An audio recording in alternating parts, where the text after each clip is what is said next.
આ પ્રભુજી કહે છે કે જ્યારે જ્યારે પણ કોઈ જીવ શ્રી યમુનાજીના સાનિધ્યમાં જાય છે, જ્યારે જ્યારે કોઈ જીવ શ્રી યમુનાજીના સન્નિધિમાં જાય છે, ત્યારે ત્યારે એને યમુનાજી દર્શન ન આપે એ બની જ ન શકે. જ્યારે જ્યારે પણ આપણે શ્રી યમુનાજીના તટ ઉપર ગયા, શ્રી યમુનાજીના સાનિધ્યમાં ગયા, ત્યાં શ્રી યમુનાજી આપણને પ્રગટ દર્શન આપે છે. પણ આપણું મન કહેશે કે આપણે તો અનેક વાર યમુનાજીના સાનિધ્યમાં ગયા, અનેક વાર જઈએ છે, પણ અમને એવા પ્રગટ દર્શન થયા, એવો અનુભવ થયો નહીં. તો અમને કેવી રીતે ખબર પડે કે યમુનાજીએ અમને પણ દર્શન આપ્યા હતા? તો આ ચતુર્થ પદની અંદર શ્રી હરિરાય મહાપ્રભુજી વર્ણન કરે છે અને કહે છે કે જ્યારે જ્યારે પણ યમુનાજીના સાનિધ્યમાં ગયા, આપણે જોઈ શક્યા કે ન જોઈ શક્યા, જાણી શક્યા કે ન જાણી શક્યા, પણ જ્યારે કોઈ પણ જીવ શ્રી યમુનાજીના સાનિધ્યમાં જાય અને યમુનાજી એને દર્શન ન આપે એ બની જ ન શકે. બધા વૈષ્ણવોએ ગાવાની છે, તો પ્રથમ કડીનું ગાન અહીંયા બેસેલા બધા લોકો કરશે. અને અમને કાલે જ ખબર પડી ગઈ કે વાસીના વૈષ્ણવ બહુ સુરીલા છે. नैन बर देख अब भानु तनया, नैन बर देख अब भानु तनया. एक साथ नैन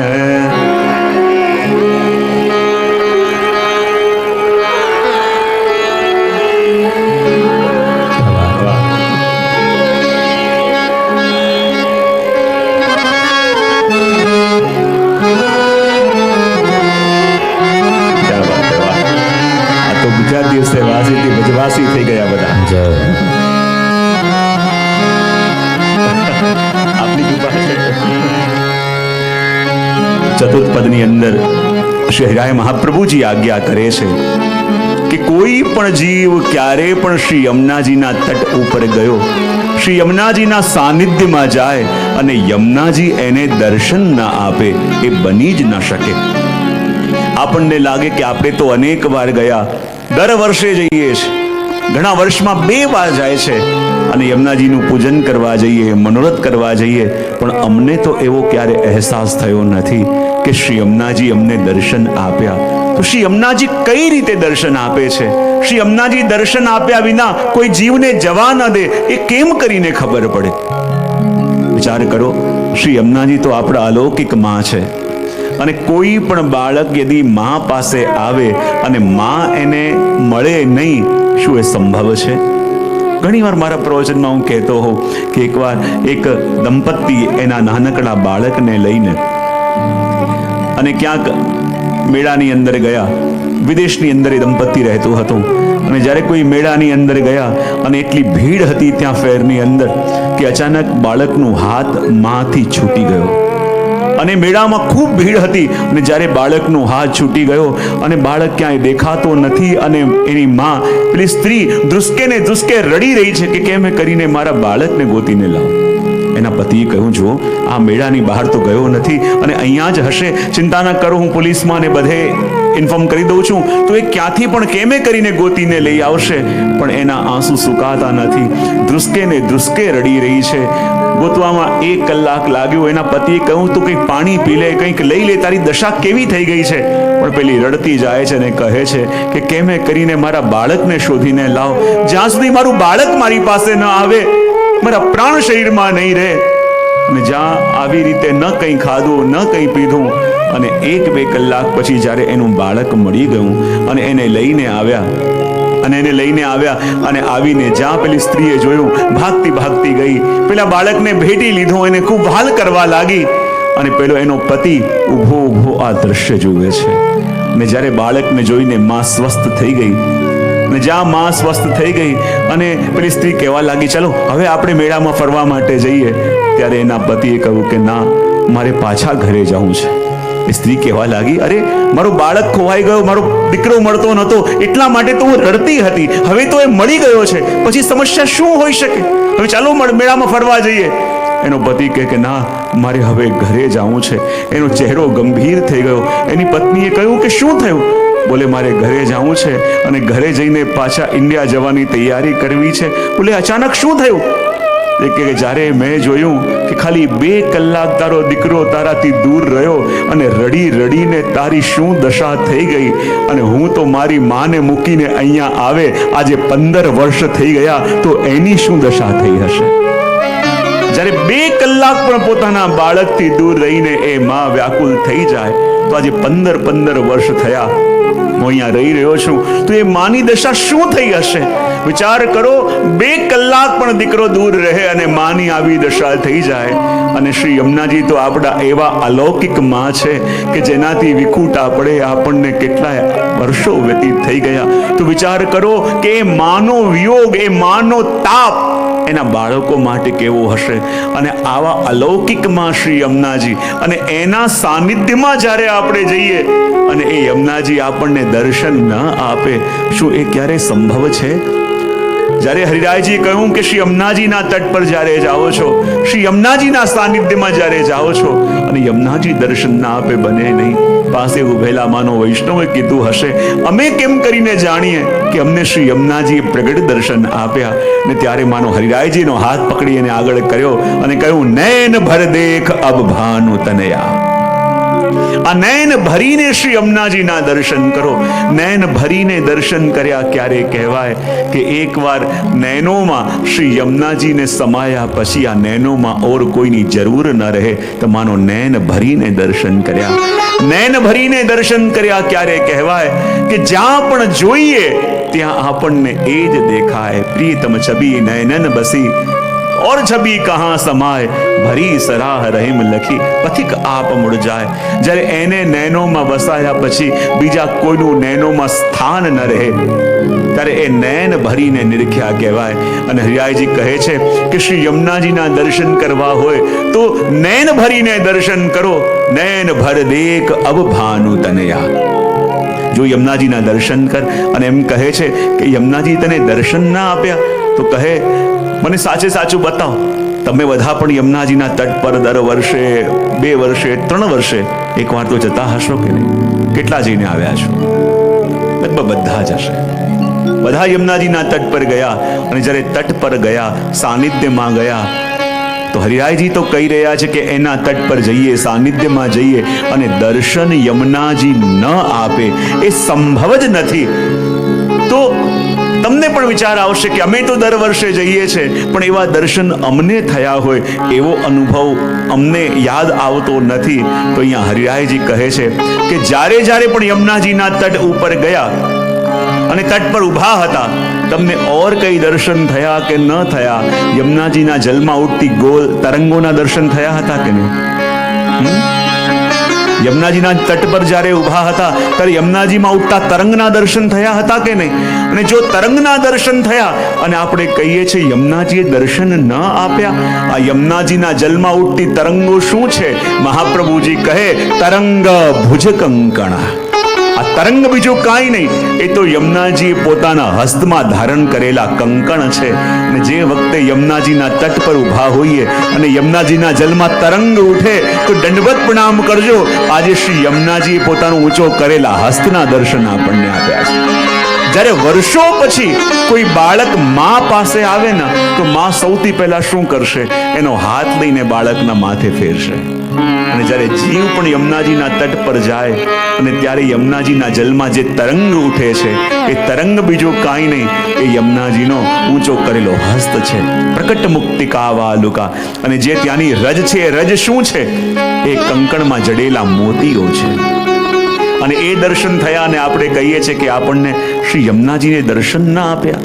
વિચાર કરો કે જ્યારે જ્યારે પણ આપણે યમુનાજીના તટ ઉપર ગયા હોઈએ, યમુનાજીના સાનિધ્યમાં હોઈએ, યમુનાજીની સન્નિધિમાં હોઈએ, ત્યારે હરિરાયજી કહે છે કે કેલી પિયસો કરે. યમુનાજીના જલમાં તમે ગોલ ગોલ ભ્રવરના દર્શન કર્યા છે? હા કે ના તો પાડો. જ્યારે યમુનાજીના તટ પર ઊભા હોય અને ગોલ ગોલ ભ્રમરના દર્શન થાય, ગોલ ગોલ જાણે ભ્રમર ઉડતી હોય દર્શન થાય, તો હરિરાયજી કહે છે કે તમે યમુનાજીના તટ ઉપર ઊભા હતા અને એમાં ઉડતા ગોલ ગોલ ભ્રમરના દર્શન થયા અને તમે કહી રહ્યા છો કે યમુનાજીએ દર્શન ના આપ્યા? અરે યમુનાજીના તટ પર ઊભા હો અને યમુનાજીમાં જે ગોલ ગોલ ભ્રમર ઉઠે છે, એ ભ્રમર ક્યારે ઉઠે છે કે જ્યારે યમુનાજી જે વખતે ઠાકોરજીનો હસ્ત પકડી અને ગોલ ગોલ ફુંદેડી ફરતા હોય ત્યારે યમુનાજીના જલમાં ભ્રમર પડે છે. અને જ્યારે યમુનાજીના જલમાં ભ્રમરના દર્શન થાય તો માનજો આજે યમુનાજીએ એકલા નહીં પણ શ્રીનાથજી બાવા સહિત યુગલ સ્વરૂપે આપણને દર્શન આપે. કેલી પિયસો કરે ભ્રમર તબહી પરે.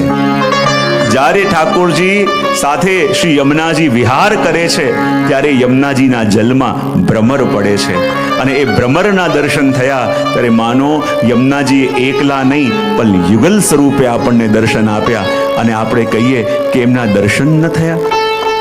નયન ભર દેખ અબ ભાનુ તનયા. જો શ્રી યમુનાજીના સ્વરૂપની અંદર જ્યારે આપણે દર્શન કરીએ તો અહીંયા શ્રી ગુસાઈજી પ્રભુચરણ પણ અષ્ટપદીની અંદર બહુ સુંદર વાત કરે છે. શ્રી ગુસાઈજી પ્રભુચરણ અષ્ટપદીમાં કહે છે કે યમુનાજીનું સ્વરૂપ એવું છે કે જેમાં રાત્રિના સમયમાં હજારો સફેદ સફેદ પોયણીઓ ખીલે છે અને જ્યારે સવાર પડે ત્યારે હજારો લાલ લાલ રંગના કમલ ખીલે છે. શું કીધું? રાત્રિના સમયમાં યમુનાજીમાં શું ખીલે છે? પોયણી જાણો છો? વોટર લીલી જેને કહેવાય ને, કમળ જેવો શેપ હોય. કુમુદની જાણો છો? હા કે ના તો કહો. ન જાણતા હોય તો ફૂલ માર્કેટ થઈને પૂછે તપાસ કરીને જજો. પોયણી જેને કહેવાય, વોટર લીલી જેને કહેવાય એને કહેવાય કુમુદની. તો એ ગુસાઈજી પ્રભુચરણ કહે છે કે જ્યારે જ્યારે પણ રાત્રિના સમય આવે તો યમુનાજીના જલમાં હજારો સફેદ સફેદ પોયણીઓ ખીલે છે, કુમુદનીઓ ખીલે છે અને જ્યારે દિવસ થાય ત્યારે હજારો લાલ લાલ રંગના કમળ ખીલે છે. હવે જો આ દર્શન શ્રી ગુસાઈજી પ્રભુચરણ કરે છે કે રાત્રિના સમયમાં સફેદ પોયણીઓ ખીલે અને દિવસે લાલ લાલ રંગના કમળ ખીલે, તો મને એ બતાવો કે વહેતા જળમાં ક્યારે પણ પોયણી કે કમળ ખીલે? હા કે ના તો પાડો. ના ખીલે. કમળ શેમાં ખીલે? બંધિયાળ જલ હોય, કાદવ હોય એમાં કમળ ખીલે. પણ શ્રી ગુસાઈજી પ્રભુચરણ દર્શન કરે છે અને કહે છે કે શ્રી યમુનાજીનું સ્વરૂપ એવું કે જેમાં રાત્રિના સમયમાં હજારો સફેદ પોયણીઓ ખીલે અને જ્યારે દિવસ થાય ત્યારે હજારો લાલ લાલ કમળ ખીલે. હવે વહેતા જળમાં કમળ ખીલી શકતા નથી કે પોયણી ખીલી શકતા નથી, તો આ હજારો પોયણીઓ શું છે અને હજારો લાલ કમળ શું છે? તો શ્રી ગુસાઈજી પ્રભુચરણ કહે છે કે યમુનાજીનું તટ એ તટ છે કે જ્યાં ઠાકોરજી રોજ રાસ કરવા માટે પધારે છે અને જ્યારે પ્રભુ રાસ કરવા માટે પધારે છે તો શ્રી યમુનાજીને લાગે કે પ્રભુ આ આપની લીલાના દર્શન કરવા માટે આ બે નેત્રો બહુ ઓછા પડે છે અને જ્યારે આખી રાત પ્રભુ રાસલીલા કરે તો યમુનાજી હજારો નેત્રો ધારણ કરીને એ રાસના દર્શન કરે છે અને રાત્રિના સમયમાં આ હજારો સફેદ પોયણીએ બીજું કાંઈ નહીં પ્રભુના રાસના દર્શન કરવા માટે ધારણ કરેલા શ્રી યમુનાજીના નેત્ર છે અને હજારો નેત્ર ધારણ કરી આખી રાત્રિ શ્રી યમુનાજી પ્રભુના રાસના દર્શન કરે છે. અને ગુસાઈજી કહે કે જ્યારે સવાર પડે ત્યારે લાલ લાલ રંગના કમળ ખીલે છે. તો સવાર પડે ત્યારે લાલ લાલ રંગના કમળ ખીલે એ શું? તો જુઓ અહીંયા શ્રી ગુસાઈજીએ કહ્યું કે આખી રાત્રિ પ્રભુ રાસ કરે છે એ યમુનાજી હજારો નેત્ર ધારણ કરીને દર્શન કરે છે, તો સવારે લાલ કમલ ખીલે એ શું છે? આખી રાત કોઈ જાગ્યું હોય તો સવારે એના નેત્ર કેવા લાગે? આખી રાત્રિ કોઈ જાગ્યું છે તો સવારે એના નેત્ર લાલ લાગે. તો સવારે જે લાલ લાલ કમળ યમુનાજીમાં ખીલે છે એ શું છે? બોલે આખી રાત્રિ પ્રભુની રાસના દર્શન કર્યા અને આ સવારે ખીલેલા લાલ કમલ બીજું કાંઈ નહીં, એ યમુનાજીના અરુણ થયેલા નેત્રો છે અને એ દર્શન આપણને યમુનાજીના તટ પર થાય છે. માટે કહ્યું કે નૈન ભર દેખ અબ ભાનુ તનયા, કેલી પિયસો કરે ભ્રમર તબહી પરે, શ્રમ જલ ભરત આનંદ મનયા. અને જો શ્રી યમુનાજીનું સ્વરૂપ કયું છે? બોલે શ્રમ જલ ભરત આનંદ મનવયા. હું જ્યારે બી આ યમુનાજી પર બોલતો હું તો એક ચોખવટ ખાસ કરું છું. બોલે શું? કારણ કે શ્રી યમુનાજીનું એક સ્વરૂપ શું છે? બોલે શ્રમ જલનું સ્વરૂપ છે. કયું છે? હા. અને હું કાયમ એ પણ કહેતો હોઉં છું કે યમુનાજીના જલમાં કુલ પ્રવાહ પણ 3 છે. કેટલા? બોલો તો ખરા. બહુ સરસ. આ 3 પ્રવાહ કયા કયા છે? સૌથી પહેલા આ શ્રમજલ રૂપા સ્વરૂપ એટલે શ્રી યમુનાજીનું. બીજું સ્વરૂપ શ્રી યમુનાજીના જલમાં કોનું છે?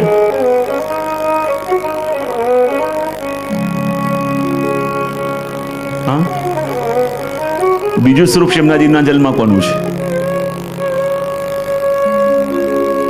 હવે જુઓ, આ પ્રશ્ન પૂછું ને એનાથી પહેલા એક ચોખવટ કરી લઉં, જે હું કાયમ મારા પ્રવચનમાં ક્લિયર કરતો હોઉં છું. અને કઈ વસ્તુ હું કાયમ પૂછું છું કે શ્રી યમુનાજી અને કાલિંદીજી બંને એક જ છે કે અલગ અલગ છે? એક જ છે તો કઈ રીતે, અને અલગ અલગ છે તો શું ભેદ? આ મુદ્દો ક્લિયર થાય પછી આગળ વધાય. એમાં શું લાગે છે? યમુનાજી અને કાલિંદીજી એક જ છે કે અલગ અલગ?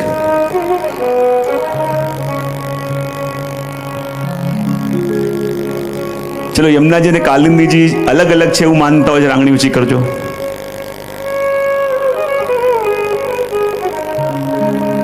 યમુનાજી અને કાલિંદીજી અલગ અલગ છે માનતા આંગળી કેટલા કેટલા હતા?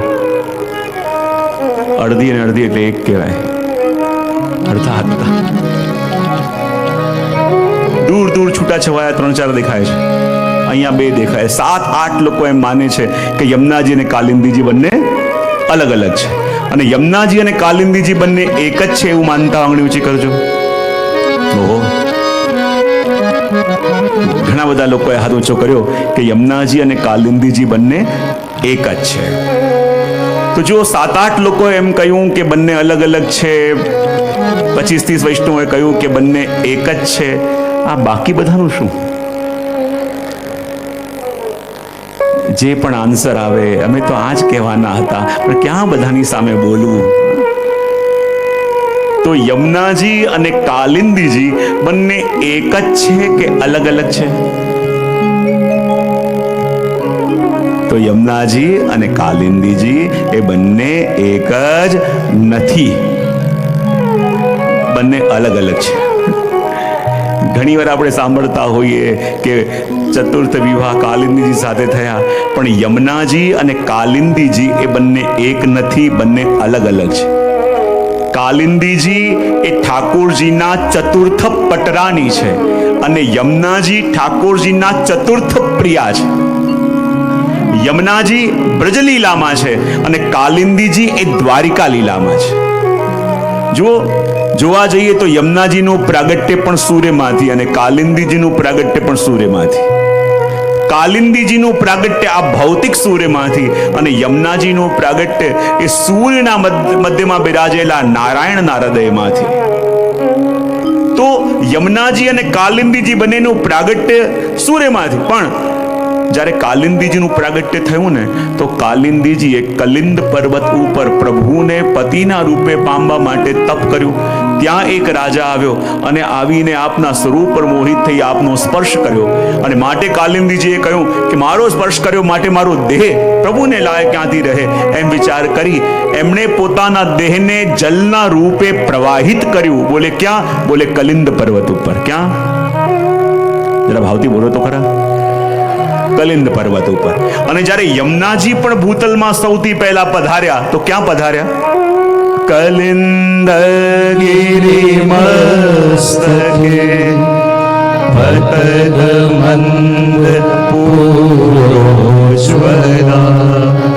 વિલાસ ગમનોલસ પ્રગટ કંડ શૈલો. જ્યારે યમુનાજી પણ ભૂતલમાં પધાર્યા તો સૌથી પહેલા ક્યાં પધાર્યા? કલિંદ પર્વત ઉપર.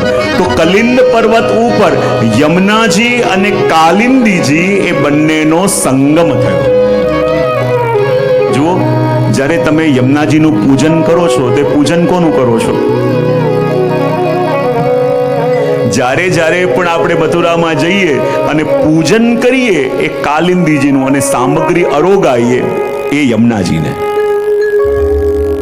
તો યમુનાજીના જલમાં આ બે પ્રવાહ આપણે જોયા, યમુનાજીનો પ્રવાહ, બીજો કાલિંદીજીનો પ્રવાહ, અને ત્રીજો પ્રવાહ યમુનાજીના જલમાં કોનો છે?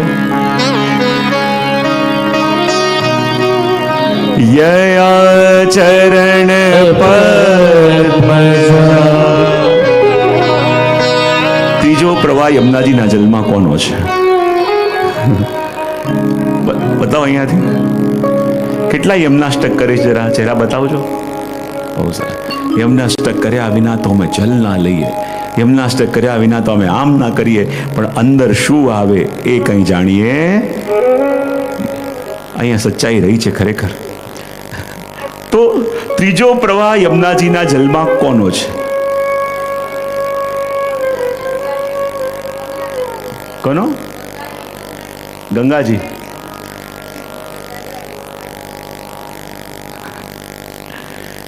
યયા ચરણ પદ્મજા. ત્રીજો પ્રવાહ યમુનાજીના જલમાં કોનો છે?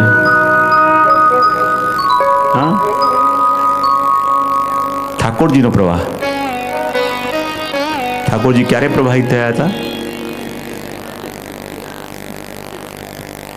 ત્રીજો પ્રવાહ યમુનાજીના જલમાં કોનો છે?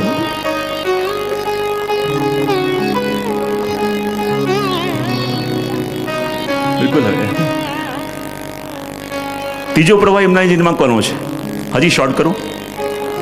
યયા ચરણ પદ્મજા. હજી શોર્ટ. ચરણ પદ્મજા.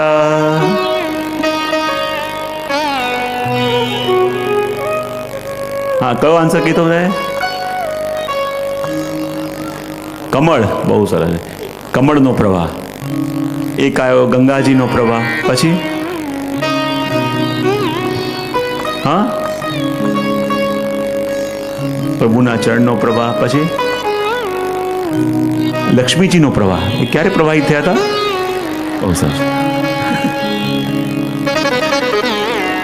ત્રીજો પ્રવાહ યમુનાજીના જલમાં કોનો છે? ત્યાંથી બોલો. ઠાકોરજીના શ્રમજલ રૂપા તો યમુનાજી સ્વયં છે. ત્રીજો પ્રવાહ કોનો છે? યમુનાજી કહ્યું આપણે, કાલિંદીજી કહ્યું. ત્રીજો એક આન્સર આવ્યો તો ગંગાજી, એક આવ્યો તો કમળનો પ્રવાહ, ત્રીજો આવ્યો તો ઠાકોરજીનો પ્રવાહ, ચોથો કંઈક આવ્યો તો લક્ષ્મીજીનો પ્રવાહ. તો ત્રીજો પ્રવાહ કોનો છે? પદ્મજા એટલે કોણ? ત્રીજો પ્રવાહ કોનો છે? જ્યારે ભગવાન વામન સ્વરૂપે બલિરાજાને યજ્ઞમાં પધાર્યા, 3 ચરણ ભૂમિ માંગી અને એક ચરણ જ્યારે લોકોમાં પધરાયા અને બ્રહ્માદિ દેવતાઓએ પોતાના કમંડલમાં રહેલા જલ વડે પ્રભુના ચરણોનું પ્રક્ષાલન કર્યું અને પ્રભુના ચરણોનો સ્પર્શ કરીને જે જલ આવ્યું એ ગંગાજી એટલે કે ચરણ પદ્મજા. ત્રીજો પ્રવાહ કોનો છે? ગંગાજી. એ ચરણ પદ્મજા કહેવાય. તો અહીંયા કહ્યું કે શ્રમજલ ભરત આનંદ મનયા. શ્રમજલ રૂપા સ્વરૂપ શ્રી યમુનાજી, પછી એક પ્રવાહ કાલિંદીજીનો અને ત્રીજો પ્રવાહ કોનો? ગંગાજીનો. આ 3 પ્રવાહ શ્રી યમુનાજીના સ્વરૂપમાં વિદ્યમાન છે. અને કહ્યું, હું ઘણી વાર કહેતો હોઉં કે આપણે ત્યાં પુષ્ટિ માર્ગમાં દરેક વસ્તુના 3 સ્વરૂપ શ્રી મહાપ્રભુજી સ્વીકારે છે: આદિ ભૌતિક, આધ્યાત્મિક અને આધિ દૈવિક.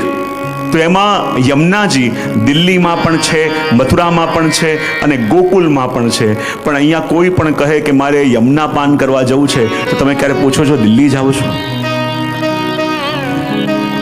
યમુનાજી તો ત્યાં પણ છે. તો જ્યારે પાન કરવું હોય તો ક્યાં જાઓ છો તમે? હા, તો દિલ્હીમાં પાન કેમ ન થાય? યમુનાજી છે કે નહીં ત્યાં? હા, ત્યાં પાન થાય કે ન થાય? કેમ ન થાય? પુષ્ટિ માર્ગમાં મહાપ્રભુજીએ દરેક વસ્તુના 3 સ્વરૂપ સ્વીકાર્યા છે: આદિ ભૌતિક, આધ્યાત્મિક અને આધિ દૈવિક.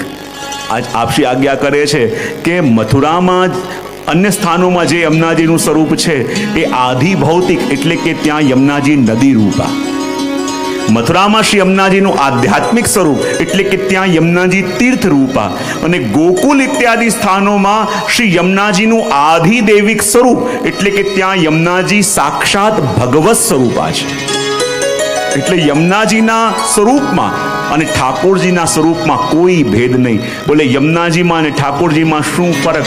બોલે એ જ ફરક કે જે બરફમાં અને જલમાં છે. બરફમાં અને જલમાં જે ભેદ હોય એ જ ભેદ શ્રી યમુનાજી અને ઠાકોરજીમાં રસનું ઘનીભૂત સ્વરૂપ અને રસનું દ્રવીભૂત સ્વરૂપ. અહીંયા કહ્યું કે શ્રમ જલ ભરત આનંદ મનયા. અને જ્યારે યમુનાજી પધારી રહ્યા છે બ્રજમાં તો એનું દર્શન હરિરાયજી કરતા કહે છે કે કેવા લાગી રહ્યા છે યમુનાજી? તો કહે ચલત ટેઢી હોઈ લેત પિયકો મોહી ઇન બિના રહત નહીં એક છિનયા. જ્યારે યમુનાજી પધારે છે તો કલિંદ પર્વત પરથી આવે છે ત્યારે આપની ગતિ સીધી છે, પણ જ્યારે વ્રજમાં પ્રવેશ કરે છે તો આપની ગતિ લલિત ગતિ થઈ જાય છે, વક્ર ગતિ થઈ જાય છે. અને વક્ર ગતિ કરીને આપે પ્રિયતમને એવા તો મોહી લીધા છે કે પ્રભુને એમના સિવાય કંઈ દેખાતું નથી. બોલે કેમ? કારણ કે આપણા પ્રભુ પણ ટેડા છે. તો કયું બધા દેવતા ઊભા હોય તો સીધા હોય, પણ આપણા પ્રભુ ક્યાંય સીધા ન દેખાય. ત્રિભંગી સ્વરૂપે આ બિરાજતા હોય તો જેને ભજવા હોય, જેને પામવું હોય એવા થવું પડે. તો યમુનાજી પણ જ્યારે ભજમાં પધાર્યા તો આપની ગતિ પણ વિલાસપૂર્ણ ગતિ થઈ ગઈ અને એવી રીતે પ્રભુને મોહી લીધા કે ઇન બિના રહત નહીં એક છિનયા. રસિક પ્રીતમ રાસ કરત શ્રી યમુના પાસ માનો નિર્ધનન કી હેજો ધનયા. અને કહે છે કે શ્રી યમુનાજીનો તટ એવું છે કે જ્યાં ઠાકોરજી નિત્ય બિરાજે છે અને નિત્ય વિરાજમાન થઈ ત્યાં નિત્ય રાસ કરે છે. જો યમુનાજી એવા છે કે જેમને પ્રભુનો નિત્ય સંયોગ છે. ઠાકોરજી જાગે એનાથી પહેલા પણ શ્રી યમુનાજીના પદ, ઠાકોરજી બિરાજે ત્યારે પણ ઝારીજી રૂપે શ્રી યમુનાજી, સિંગાર મંજુષાભાઈ યમુનાજી, અને જ્યારે અનવસરમાં પ્રભુ પધારે તો પણ યમુનાજીના તટ ઉપર. માટે યમુનાજીને નિત્ય સંયોગ છે. એટલે કહે રસિક પ્રીતમ રાસ કરત શ્રી યમુના પાસ માનો નિર્ધનન કી હે જુ ધનયા. અને શ્રી યમુનાજી તો એવા છે કે જે એક ક્ષણ પણ પ્રભુથી દૂર રહેતા નથી અને પ્રભુ જેમનાથી એક ક્ષણ પણ દૂર રહેતા નથી. તો એવા શ્રી યમુનાજી માનો નિર્ધનનું ધન છે. જેને યમુનાજી મળ્યા તો માનો હવે પ્રભુ પણ ક્યાંય દૂર નથી, પ્રભુ પણ પધારતા જ હશે. એ વાત અહીંયા કહી. તો આ ચતુર્થ પદ સાથે શ્રી હરિરાયજીના પદનો ક્રમ પૂરો થાય અને આગળ પાંચમા પદથી ક્રમ પ્રારંભ થાય છે ગોવિંદ સ્વામીનો. અને જો ગોવિંદ સ્વામી પણ એવા ભગવદીય થયા, એવા ભગવદીય. શ્રી ગુસાઈજી પ્રભુ ચરણની કેવી કૃપા! શ્રી ગુસાઈજી પ્રભુ ચરણ પણ જ્યારે સદેહ કુંજમાં પધાર્યા તો ગોવિંદ સ્વામીને પોતાની સાથે લઈને પધાર્યા. એવા કૃપાપાત્ર જ્યારે ગોવિંદ સ્વામી, અને એ પણ જ્યારે શ્રી યમુનાજીનું દર્શન કરે તો દર્શન શ્રી યમુનાજીના કઈ રીતે કરે? જો આપણી પાસે એ દ્રષ્ટિ નથી કે આપના દર્શન કરી શકીએ, પણ ભગવદીઓની વાણી સાંભળી આપણે અંદાજ લગાવી શકીએ કે આપને કેવી અનુભૂતિ થઈ હશે. તો આવો ગોવિંદ સ્વામીના શબ્દોમાં એમની વાણીમાં શ્રવણ કરીએ કે શ્રી યમુનાજી કેવા લાગી રહ્યા છે. તો આપ કહે શ્યામ સંગ શ્યામ વે રહી શ્રી રમુને. શ્રવણ કરી અને દર્શન કરી.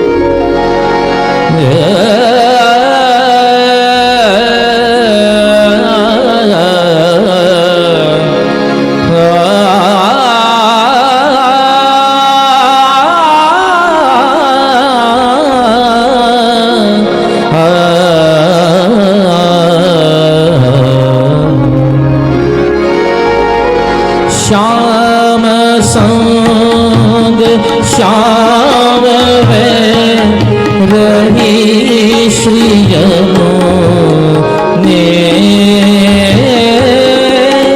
श्याम संग श्याम वे रही श्री यमुने.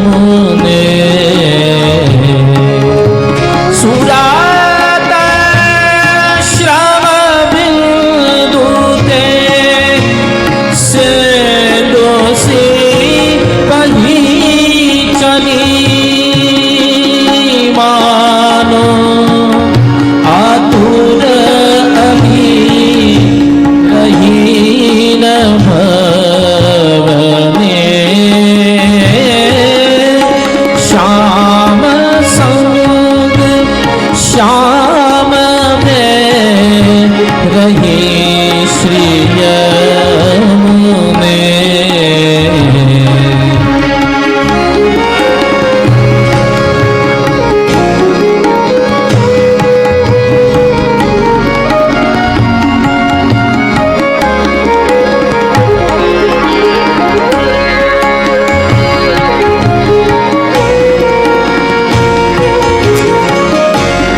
મહારાણી જી જય.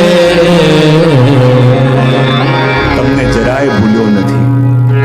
અને જે વચન છે પેલા રામકલીમાં ગાયો, હવે બિલાવલમાં પણ આપણે એક કડી એનું ગાન બધા કરશું. અને જેમ જેમ તમે ગાઓ છો અમારો પણ કોન્ફિડન્સ બહુ વધતો જાય છે. એક કડી ગાવાનો આપણે કરશે અને એક કડી બધાએ દોરાવવાની છે. શ્યામ સંગ શ્યામ વે રહી શ્રી યમુને. શ્યામ સંગ શ્યામ વે રહી શ્રી યમુને. શ્યામ શ્યામ વે રહી શ્રી યમુને.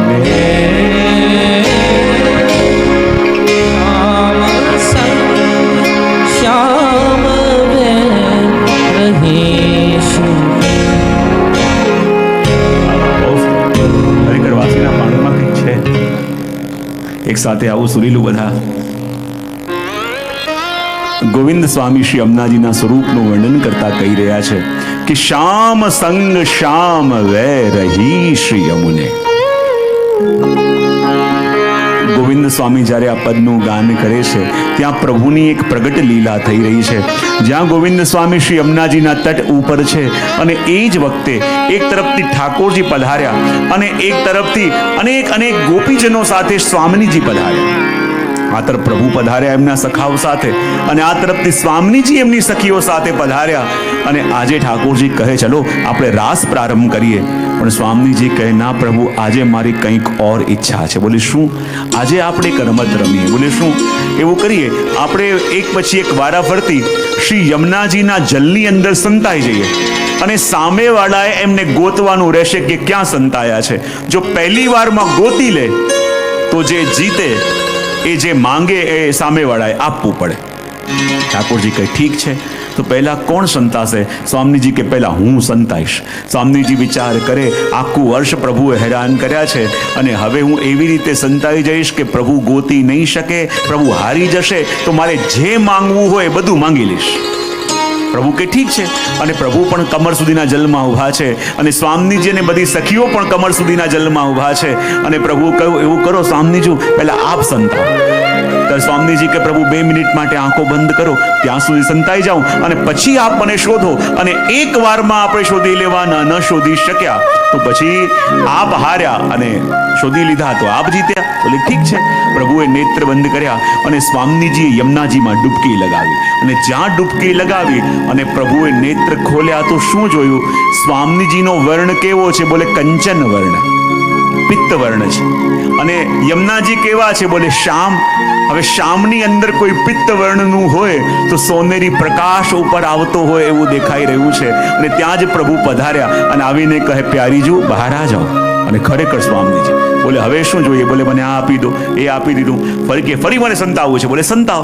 પ્રભુએ નેત્ર બંધ કર્યા, ફરી સ્વામીજી સંતાયા અને જ્યાં નેત્ર ખોલ્યા એ પીળો પ્રકાશ ઉપર આવી રહ્યો છે દેખાયો. ફરી ઠાકોરજી એમને પકડી લીધા. એમ કરતા કરતા સ્વામીજી બધું હારી ગયા. હવે સ્વામીજીને લાગ્યું કે હારેલું બધું જીતવું તો પડશે. બોલે જીતવું કઈ રીતે? બોલે હવે પ્રભુને કહ્યું પ્રભુ હવે હું ઘણી વાર સંતાઈ અને પકડાઈ પણ ગઈ, પણ હવે પ્રભુ આપ સંતાવ અને હું જ્યારે આપને શોધી લઈશ તો એક વારમાં હારેલું બધું મેળવી લઈશ. અને ત્યારે ઠાકોરજીને સંતાવવાનું કહ્યું અને ઠાકોરજીએ સ્વામીજીને કહ્યું આ 2 મિનિટ માટે આંખો બંધ કરીને ખોલો, ત્યાં સુધી હું સંતાઈ જઈશ. અને જ્યાં સ્વામીજીએ નેત્ર બંધ કર્યા અને પ્રભુએ જ્યાં યમુનાજીમાં ડૂબકી મારી અને યમુનાજી એવા પ્રસન્ન થયા કે આજે મારા પ્રભુ મારા પ્રિયતમ મારી કુંજમાં પધાર્યા, મારે ત્યાં પધાર્યા. અને યમુનાજીએ પોતાની શામલતા એટલી વધારી દીધી આજે યમુનામય શ્યામ થયા અને શ્યામમય શ્રી યમુનાજી થઈ ગયા. અને જ્યાં સ્વામીજીએ નેત્ર ખોલ્યા આજે પ્રભુ ક્યાંય દેખાતા નથી, કારણ કે પ્રભુ યમુનામય થયા છે અને યમુનાજી આજે શ્યામમય થયા છે. અને સ્વામીજી ગોતીને થાક્યા પણ ક્યાંય પ્રભુ મળ્યા નહીં. અને આ દર્શન જ્યારે ગોવિંદ સ્વામીએ કર્યા અને ત્યારે ગોવિંદ સ્વામીએ કહ્યું કે શ્યામ સંગ શ્યામ વે રહી શ્રી યમને. અરે જુઓ તો ખરા, આ શ્યામના સ્વરૂપમાં સમાઈને શ્રી યમુનાજી પણ શ્યામમય થયા અને શ્યામમાં ભળીને યમુનાજી શ્યામમય અને યમુનાજીમાં ભળીને ઠાકુરજી પણ યમુનામય થયા છે. અને જ્યારે આ દર્શન કર્યા અને ગોવિંદ સ્વામી કહે કે શ્યામ સંગ શ્યામ વે રહી શ્રી યમને. અને શ્યામને પામવા હોય તો કેમ કરીને પવાય? શ્યામ જેવા થઈએ, શ્યામને અનુકૂળ હોય એવા રહીએ, શ્યામને ગમે એ રીતે વર્તીએ તો શ્યામને પ્રિય થવાય. કોઈ સુંદર કડીઓ કહી છે કે શ્યામ ભઈ પર શ્યામ ન આય. એક ગોપી સાંજ સુધી ઊભી હતી, બધે અંધારું થવા લાગ્યું, પ્રભુની પ્રતીક્ષા કરે છે, હજી પ્રભુ પધાર્યા નથી અને આકાશમાં અંધારું થવા લાગ્યું. તો પેલી ગોપી કહે છે કે શ્યામ ભઈ પર શ્યામ ન આય, બિન શ્યામ બિના ક્યો શ્યામ સુહાય. आए शाम ने आए शाम कि शाम भई पर शाम न आए, शाम बिना क्यों शाम सुहाए. व्याकुल मन हर शाम से पूछे, शाम बता क्यों शाम न आए. ये शाम बता केम मारा शाम न आया. शाम ने शाम का राज बताया, शाम ने क्यों कर शाम को पाया. शाम ने शाम के रंग में रंग कर अपने आप को शाम बनाया. કહેવાય કે સાંજે પ્રભુ કેમ પધારે? કારણ કે શામે, શામ એટલે સંધ્યાએ, સંધ્યાએ એ શામનો રંગ લીધો છે અને એટલા માટે શામ એ સમયમાં પધારે છે. અને એટલા માટે કહ્યું કે પ્રભુને પ્રસન્ન કરવા હોય, પ્રભુને રીઝવવા હોય તો એનો ઉપાય એક જ છે કે શ્યામ સંગ શ્યામ વે રહી શ્રી યમને. યમુનાજી એક એવા સ્વરૂપ છે કે પ્રભુને જેવો સ્વરૂપ ગમે એવું સ્વરૂપ પોતે ધર્યું, પ્રભુને જેવો સ્વભાવ ગમે એવો સ્વભાવ પોતે ધર્યો. પ્રભુને જે ગમે એ યમુનાજી કરે, પ્રભુને જે ન ગમે એ ક્યારેય યમુનાજી ન કરે. અને જો આજે આપણે જે પ્રભુને સેવા કરીએ છીએ, આપણને લાગે છે કે આપણા ઘરમાં તો બિરાજે છે, પણ આપણે શું એમને પામ્યા પણ છે? એક હોય છે પ્રભુનું મળવું અને એક હોય છે પ્રભુને પામવા. આપણને પ્રભુ મળ્યા છે કે આપણે પ્રભુને પામ્યા પણ છીએ? મળેલી વસ્તુ ઉપર આપણો અધિકાર ન હોય, જ્યારે એને પામીએ ત્યારે આપણો અધિકાર થાય. શ્રી વલ્લભની કૃપાથી આ પુષ્ટિ માર્ગમાં મને સૌરાષ્ટ્રના વૈષ્ણવ બહુ ઉંમરલાયક 95-98 વર્ષના પણ એવી સુંદર વસ્તુ કહી, એવા ભગવદી, એવો સત્સંગ કરે, એવી સેવા કરે, પણ જ્યારે એ એમના ઘરે પધરામણી હતી, બધા કહેતા હતા જે બહુ ભગવદી છે, આમ છે આમ છે. આ સાંભળીને કહે જે અમારામાં તો કાંઈ સામર્થ નથી, કંઈ કરી શકતા નથી, આ તો વલ્લભે કૃપા કરી આ કૃપા માર્ગમાં લાવી દીધા, એનું ફલ ભોગવી રહ્યા છે. બાકી અમારાથી જીવતી શું થાય? આપણા પુષ્ટિ માર્ગની સાધના છે. અને જો પ્રભુને રીઝવવા હોય તો સૌથી પહેલા એ ખબર હોવી જોઈએ કે આપણા પ્રભુને શું ગમે છે, આપણા પ્રભુને શું નથી ગમતું. અને આપણો સ્વભાવ કેવો, ઘરના એક એક વ્યક્તિને શું ગમે શું ન ગમે આપણને ખબર હોય અને આપણે ધ્યાન રાખીએ અને આ વસ્તુ આવી નહીં ભાવે, આમાં આ વસ્તુ ઓછું નાખવાને ભાવશે. અહીંયા સુધી અડોશ પડોશ વાળાઓને પણ શું ગમે શું ન ગમે આપણને ખબર હોય છે. પણ જે પ્રભુની સેવા આપણે 30 વર્ષથી કરતા હોઈએ, 40 વર્ષથી કરતા હોઈએ અને હજી એ જાણી શક્યા ન હોઈએ કે મારા પ્રભુને શું ગમે અને શું ન ગમે, તે પ્રભુને આપણે રીઝવી કેમ કરી ન શકીએ? અને એ પ્રભુને શું ગમે શું ન ગમે ઘણીવાર આપણે પ્રભુ કૃપા કરે એ આશા તો રાખીએ છીએ, પણ એ બધું અજાણતા કરી રહ્યા છીએ જે એમને ગમતું નથી. અને પછી આશા રાખીએ છીએ કે એ કૃપા કરે. જે એને ગમે છે, જે જેવા આપણને જોવા માંગે છે એવા આપણે થતા નથી. એને જે નથી ગમતું એ બધું કરી રહ્યા છીએ અને આશા રાખીએ છીએ કે એ આપણા ઉપર કૃપા કરે. એટલા માટે તો આપણે ત્યાં કહ્યું કે પ્રભુને પ્રભુના થવું છે. પ્રભુના થવાય કેમ? તો કહે શ્યામ સંગ શ્યામ વે રહી શ્રી યમને. યમુનાજી બતાવે છે કે પ્રભુના થવું છે તો પ્રભુને જેવા ગમીએ છે એવા થઈને, પ્રભુને જેવો સ્વભાવ ગમે છે એવા બનીને, પ્રભુને આપણી જે આદતો નથી ગમતી એ ત્યાગીને કારણ કે પ્રભુને જે નથી ગમતું એવી કેટલી વસ્તુ આપણે દિવસમાં કરીએ છીએ. આપણા સ્વભાવની કઈ વસ્તુ પ્રભુને નથી ગમતી એ આપણા સ્વભાવમાં કેટલી વાર વ્યક્ત થાય છે. પ્રભુને આપણી કેવી વાણી નથી ગમતી એ પણ અજાણતા રોજ બોલીએ છીએ. જે એને નથી ગમતું એ બધું કરીએ છીએ અને આ કામના કરીએ છીએ કે એ આપણા ઉપર પ્રસન્ન થાય. તો પ્રભુ પ્રસન્ન ક્યારે થાય? જ્યારે એમને અનુકૂળ થઈને રહીએ. અને અનુકૂળ થઈને રહ્યું એટલે શું? સૌથી પહેલા આપણે સંકલ્પ કરવાનું કે પ્રભુના થવું છે તો પહેલો સંકલ્પ શું? કે પ્રભુ હું સદા આપને અનુકૂળ થઈને રહીશ. બધા એક સાથે બોલો, ફરી એકવાર. પ્રભુ હું આપને. આપણે હંમેશા પ્રયત્ન કરીએ છીએ કે પ્રભુ આપણે અનુકૂળ થાય. આપણે સતત પ્રયત્ન કરતા રહીએ છીએ કે પ્રભુને આપણે અનુકૂળ બનાવી દઈએ. પણ ભક્તિ માર્ગમાં પ્રભુને અનુકૂળ નથી બનાવવાના. એ આપણે અનુકૂળ થાય એ એની કૃપા. પણ દાસ ધર્મ શું છે? પ્રભુને અનુકૂળ થઈને રહેવું. પ્રભુને જેવા ગમે એવા થઈને રહેવું. પ્રભુ જ્યાં રાખે ત્યાં આનંદથી રહેવું. જેવી રીતે રાખે એમાં પ્રભુની કૃપા માનવી. અને એટલે તો કહ્યું છે ને કે બાદશાહની પાસે પેલા બિરબલ હતા અને એક રીંગણનું શાક ક્યાંકથી આવ્યું અને રીંગણ આપ્યું બિરબલને અને કહ્યું કે આ રીંગણ માટે તારું શું કહેવું છે? તો બિરબલે કહ્યું, અરે આનું તો નામ જ છે બહુગુણ. આમાં તો કેટલા ગુણો છે. આ તો બહુ જ સારું કહેવાય, શ્વાસ માટે બહુ સારું કહેવાય. બાદશાહ કહે આ મને જરાય ન ગમે. તો કે ક્યાંથી ગમે? આનું નામ જ છે બે ગુણ. જેમાં કોઈ ગુણ હોય જ નહીં એને બે ગુણ કહેવાય. બાદશાહ કે હમણાં તો આટલા વખાણ કર્યા અને હવે મેં કહું મને નથી ભાવતું તો એની નિંદા કરે છે. ત્યારે બિરબલે કહ્યું કે હું આપનો સેવક છું, આ રીંગણનો સેવક નથી. જે આપને ગમે એ મને ગમે અને જે આપને ન ગમે એ મને જરાય ન ગમે. તો એવો ભાવ અને એવો સ્વભાવ જ્યારે આપણો થઈ જાય કે આપણા પ્રભુને જે અનુકૂળ એનો સંકલ્પ અને પ્રભુને જે અનુકૂળ નથી એ મનથી દૂર કરીએ તો સાચા અર્થમાં પ્રભુના થવાય. માટે પહેલો સંકલ્પ શું? કે પ્રભુ હું સદા આપને અનુકૂળ થવાનો પ્રયત્ન કરીશ. શું કીધું આપણે? જરીક વાર બોલી જાઓ, કારણ કે આવી વસ્તુ જલ્દી ભૂલાઈ જવાતી હોય છે. શું કીધું? પ્રભુ હું આપને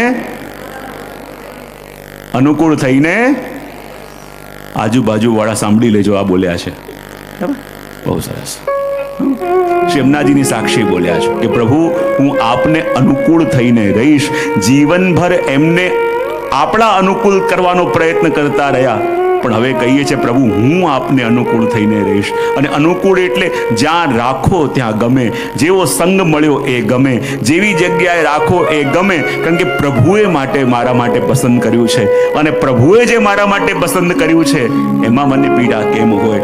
માટે કહ્યું પ્રભુ જેમ રાખશો એમ અનુકૂળ થઈને રહીશ. બીજું કહ્યું આપને જે અનુકૂળ ન હોય એ હું ક્યારે કરીશ નહીં. આ જરા ભાવથી અને મોટેથી બોલજો.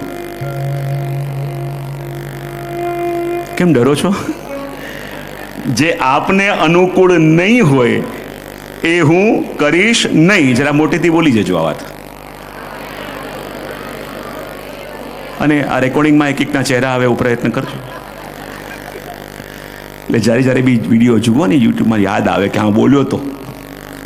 પ્રભુ આપને અનુકૂળ ન હોય એવું કંઈ કરીશ. અરે વાહ. આગળ કહ્યું કે પ્રભુ આપ જ મારા રક્ષક છો એ ભાવ હું દૃઢ કરીને રાખીશ. શું કરીશ? કે આપ જ મારા રક્ષક છો. મારું કલ્યાણ ક્યાંય છે તો માત્ર આપના ચરણોમાં છે. મારું કોઈ હિતનો વિચાર કરી શકે એમ છે તો માત્ર પ્રભુ જ છે. ભલે જીવનમાં કંઈક સુખ દુઃખ આવે એ તો જીવનનો એક પાઠ છે. જેમ પેલા રાજા હતા અને એમનો એક સેવક વર્ષોથી એમની સેવા કરે અને જ્યારે પણ સાંજનો ટાઈમ થાય રાજા માટે એક ફળ આવે અને ફળ ખાઈને થોડું એ સેવકને આપતો. રાજાનો બહુ પ્રિય હતો. તો જ્યારે બી મીઠા ફળ આવે અને એકવાર રાજાની પાસે પેલા બોર આવ્યા અને બોર જોયા તો એવા કડવા અને એણે પેલા સેવકને આપ્યું અને જ્યાં સેવકને આપ્યું સેવક ખાઈ ગયો. કહું બહુ મીઠા ફળ છે, બીજું આપો. રાજા બીજું ચાખ્યું, એ પણ ઝેર જેવું કડવું. એ આપ્યું, એ પણ સેવક ખાઈ ગયો. અને કહું રાજાએ પૂછ્યું કેવું લાગ્યું? બોલે બહુ મીઠું અને બહુ સ્વાદિષ્ટ છે. રાજાએ કહ્યું જુઠ્ઠું કેમ બોલે છે? જ્યારે તને આટલું ઝેર જેવું કડવું ફળ આપ્યું તો પણ તું ખાઈને પ્રશંસા કેમ કરે છે? ત્યારે સેવકની આંખોમાં આંસુ આવ્યા અને સેવકે કહ્યું કે જે સ્વામીએ આખી જિંદગી મને મીઠા ફળ ચખાયા હોય અને ક્યારેક કોઈ કડવું આપે અને હું એની ફરિયાદ કરું તો પછી હું સેવક કહેવાને લાયક નથી. જિંદગી ભર આપે મને મીઠા ફળ ચખાયા છે અને મીઠા ફળની કદર ન કરું, એક કડવું ફળ મળ્યું એમાં જીવનભરના જો મીઠા ફળ ભૂલી જાઉં તો હું સેવક ન કહેવાઉં. અને પ્રભુ આપે જે મારા માટે નક્કી કર્યું, જે મારા માટે વિચાર્યું, એનાથી અતિરિક્ત મારા માટે કંઈ હોઈ જ ન શકે. માટે કહું પ્રભુ જ મારા રક્ષક છે અને મારા હિતનો વિચાર જેટલો મારા પ્રભુ કરે છે એટલું કોઈ ન કરી શકે. આગળ કહ્યું કે પ્રભુ એક જ મારા સ્વામી. અને એ ભાવ જ્યારે આપણા હૃદયમાં દૃઢ થાય ત્યારે સાચા અર્થમાં આપણે એમને અનુકૂળ થઈએ. અને જુઓ શ્રી યમુનાજી માટે કહે છે કે શ્યામ સંગ શ્યામ વે રહી શ્રી યમુને. યમુનાજી પ્રભુના સંગે રહી, પ્રભુના રંગે રંગી. જેવા પ્રભુ શ્યામ એવા શ્રી યમુનાજી શ્યામ. અને જેવો સ્વભાવ આપણા પ્રભુનો એવો સ્વભાવ શ્રી યમુનાજીનો છે અને એવો જ સ્વભાવ શ્રી યમુનાજીનો છે. અને યમુનાજી એટલે કોણ? બોલે પ્રભુનું સુખ એટલે યમુનાજી. જ્યારે મહાપ્રભુજી આ ષોડશ ગ્રંથનું મંગલાચરણ શું શેના દ્વારા કરવું વિચાર કરતા હતા ત્યારે વિચાર આવ્યો કે આપણા માર્ગમાં તો પ્રભુના ગુણગાન સૌથી ઉત્તમ છે, તો હું પ્રભુનું ગુણગાન કરું તો આ ષોડશ ગ્રંથનું મંગલાચરણ થાય. પછી વિચાર કર્યો પ્રભુનું ગુણગાન કરું તો પ્રભુ પ્રસન્ન થશે, પણ જે પ્રભુના પ્રિય છે એવા સ્વામીજીનું ગુણગાન કરું તો પ્રભુને ઓર પ્રસન્નતા થશે. અને કરીએ અને સૌથી વધારે આપણા યુગલ સ્વરૂપ બંને પ્રસન્ન થાય તો કહે એવું એક સ્વરૂપ શ્રી યમુનાજી છે. માટે આ ષોડશ ગ્રંથનું મંગલાચરણ પણ આપે યમુનાષ્ટક દ્વારા કર્યું. કારણ કે જ્યારે યમુનાજીના ગુણગાન થાય છે તો આપણે પ્રભુને સુખ આપી રહ્યા છે. તમે જ્યારે ઘરે ઠાકોરજીની સેવા પહોંચીને આવ્યા ત્યારે જે સુખ આપ્યું અને આજે જ્યારે અહીંયા યમુનાજીના ગુણગાન તમે સાંભળી રહ્યા છો ને તો આજે પણ તમે શ્રી એ ઠાકોરજીને તમારા ઘરમાં બિરાજતા પ્રભુને એ પરમ સુખ આપી રહ્યા છો. તમે અહીંયા બેસીને સાંભળો છો. હું કાયમ કહું છું કે જ્યારે પણ જીવ યમુનાજીના ગુણગાન સાંભળવા આવે ત્યારે એકલો નથી આવતો, એના ઘરમાં બિરાજતા ઠાકોરજી પણ એની સાથે સાથે ચાલીને આવે છે અને તમારા ખોળામાં બેસીને એ આ ગુણગાન સાંભળે છે. પણ હું તમને વારે વારે ગાવાનું કેમ કહું છું કે તમે અહીંયા એકલા નથી આવ્યા, તમારા ઘરમાં બિરાજતા ઠાકોરજી પણ અહીંયા આવ્યા છે અને તમારી ગોદમાં બેસીને એ આ યમુનાજીના ગુણગાન સાંભળે છે. પણ વિશેષતા એક, તમારા ઘરમાં બિરાજતા ઠાકોરજીને આખો હોલ બધા અહીંયા ગાતા હોય પણ તમારા ઘરમાં બિરાજતા ઠાકોરજીને માત્ર તમારો જ અવાજ સંભળાય છે. એટલે હું વારે વારે કેમ કહું છું કે બધા ગાઓ, બધા ગાઓ. તમારા માટે બિરાજતું સ્વરૂપ જે અહીંયા પધારી આવ્યું છે યમુનાજીના ગુણગાન સાંભળવા માટે, પણ જ્યારે તમારા ખોળામાં બેસીને ગુણગાન સાંભળે છે તો માત્ર એને તમારી જ અવાજ સંભળાય છે. અને એ કામના લઈને જ્યારે પ્રભુ અહીંયા પધાર્યા હોય તો અહીંયા આપણે જે ગુણગાન સાંભળી રહ્યા છે, ગુણગાન કરી રહ્યા છે, એ આપણે આજે પ્રભુને પરમ સુખ આપી રહ્યા છે. કારણ કે શ્રી યમુનાજી એટલે પ્રભુનું સુખ. અને પ્રભુનું સુખ શેના માટે? જો બધા સ્વરૂપો, બધા યુથવાળા બધા જીવો છે ને એ ક્યારે ને ક્યારે ઠાકોરજીથી માન કરે પણ યમુનાજી ન કરે. અને આપણે કેમ કહીએ છીએ કે મદન મોહનજુ કી ખરી હે પ્યારી પટરાણી જો કહાવે. હું ઘણી વાર કહેતો હોઉં કે યમુનાજીનું સ્વરૂપ એવું છે કે બીજા બધા યુથના જીવો ક્યારેક પ્રભુને હા પણ પાડે અને ક્યારેક ના પણ પાડે, પણ યમુનાજી એવા છે કે જે ઠાકોરજીને ક્યારે પણ ના કહેતા નથી. અને ના યમુનાજી કહેતા નથી એટલે એનો પ્રભાવ પ્રભુ પર કેવો પડે? ક્યાંક કોઈ કન્યાના લગ્ન થયા અને કોઈ આચાર્યશ્રી પાસે આવ્યા અને કહે કે આ દીકરી હવે સાસરે જવાની છે તો આને કોઈ ઉપદેશ આપો. તો એ આચાર્યશ્રી એક જ વાત કરી દીકરીને કે જો બેટા એક વસ્તુ ધ્યાન રાખજે, જ્યારે તારા સાસરે જાય અને પહેલા 6 મહિના એક કામ કરજે, તારા ઘરના લોકો કંઈ પણ કહે તું કરે કે ન કરે પણ ના નહીં પાડવાનું, હા થઈ જશે એટલું કહેવાનું, પછી ભલે કરે કે ન કરે. બોલે ઠીક છે.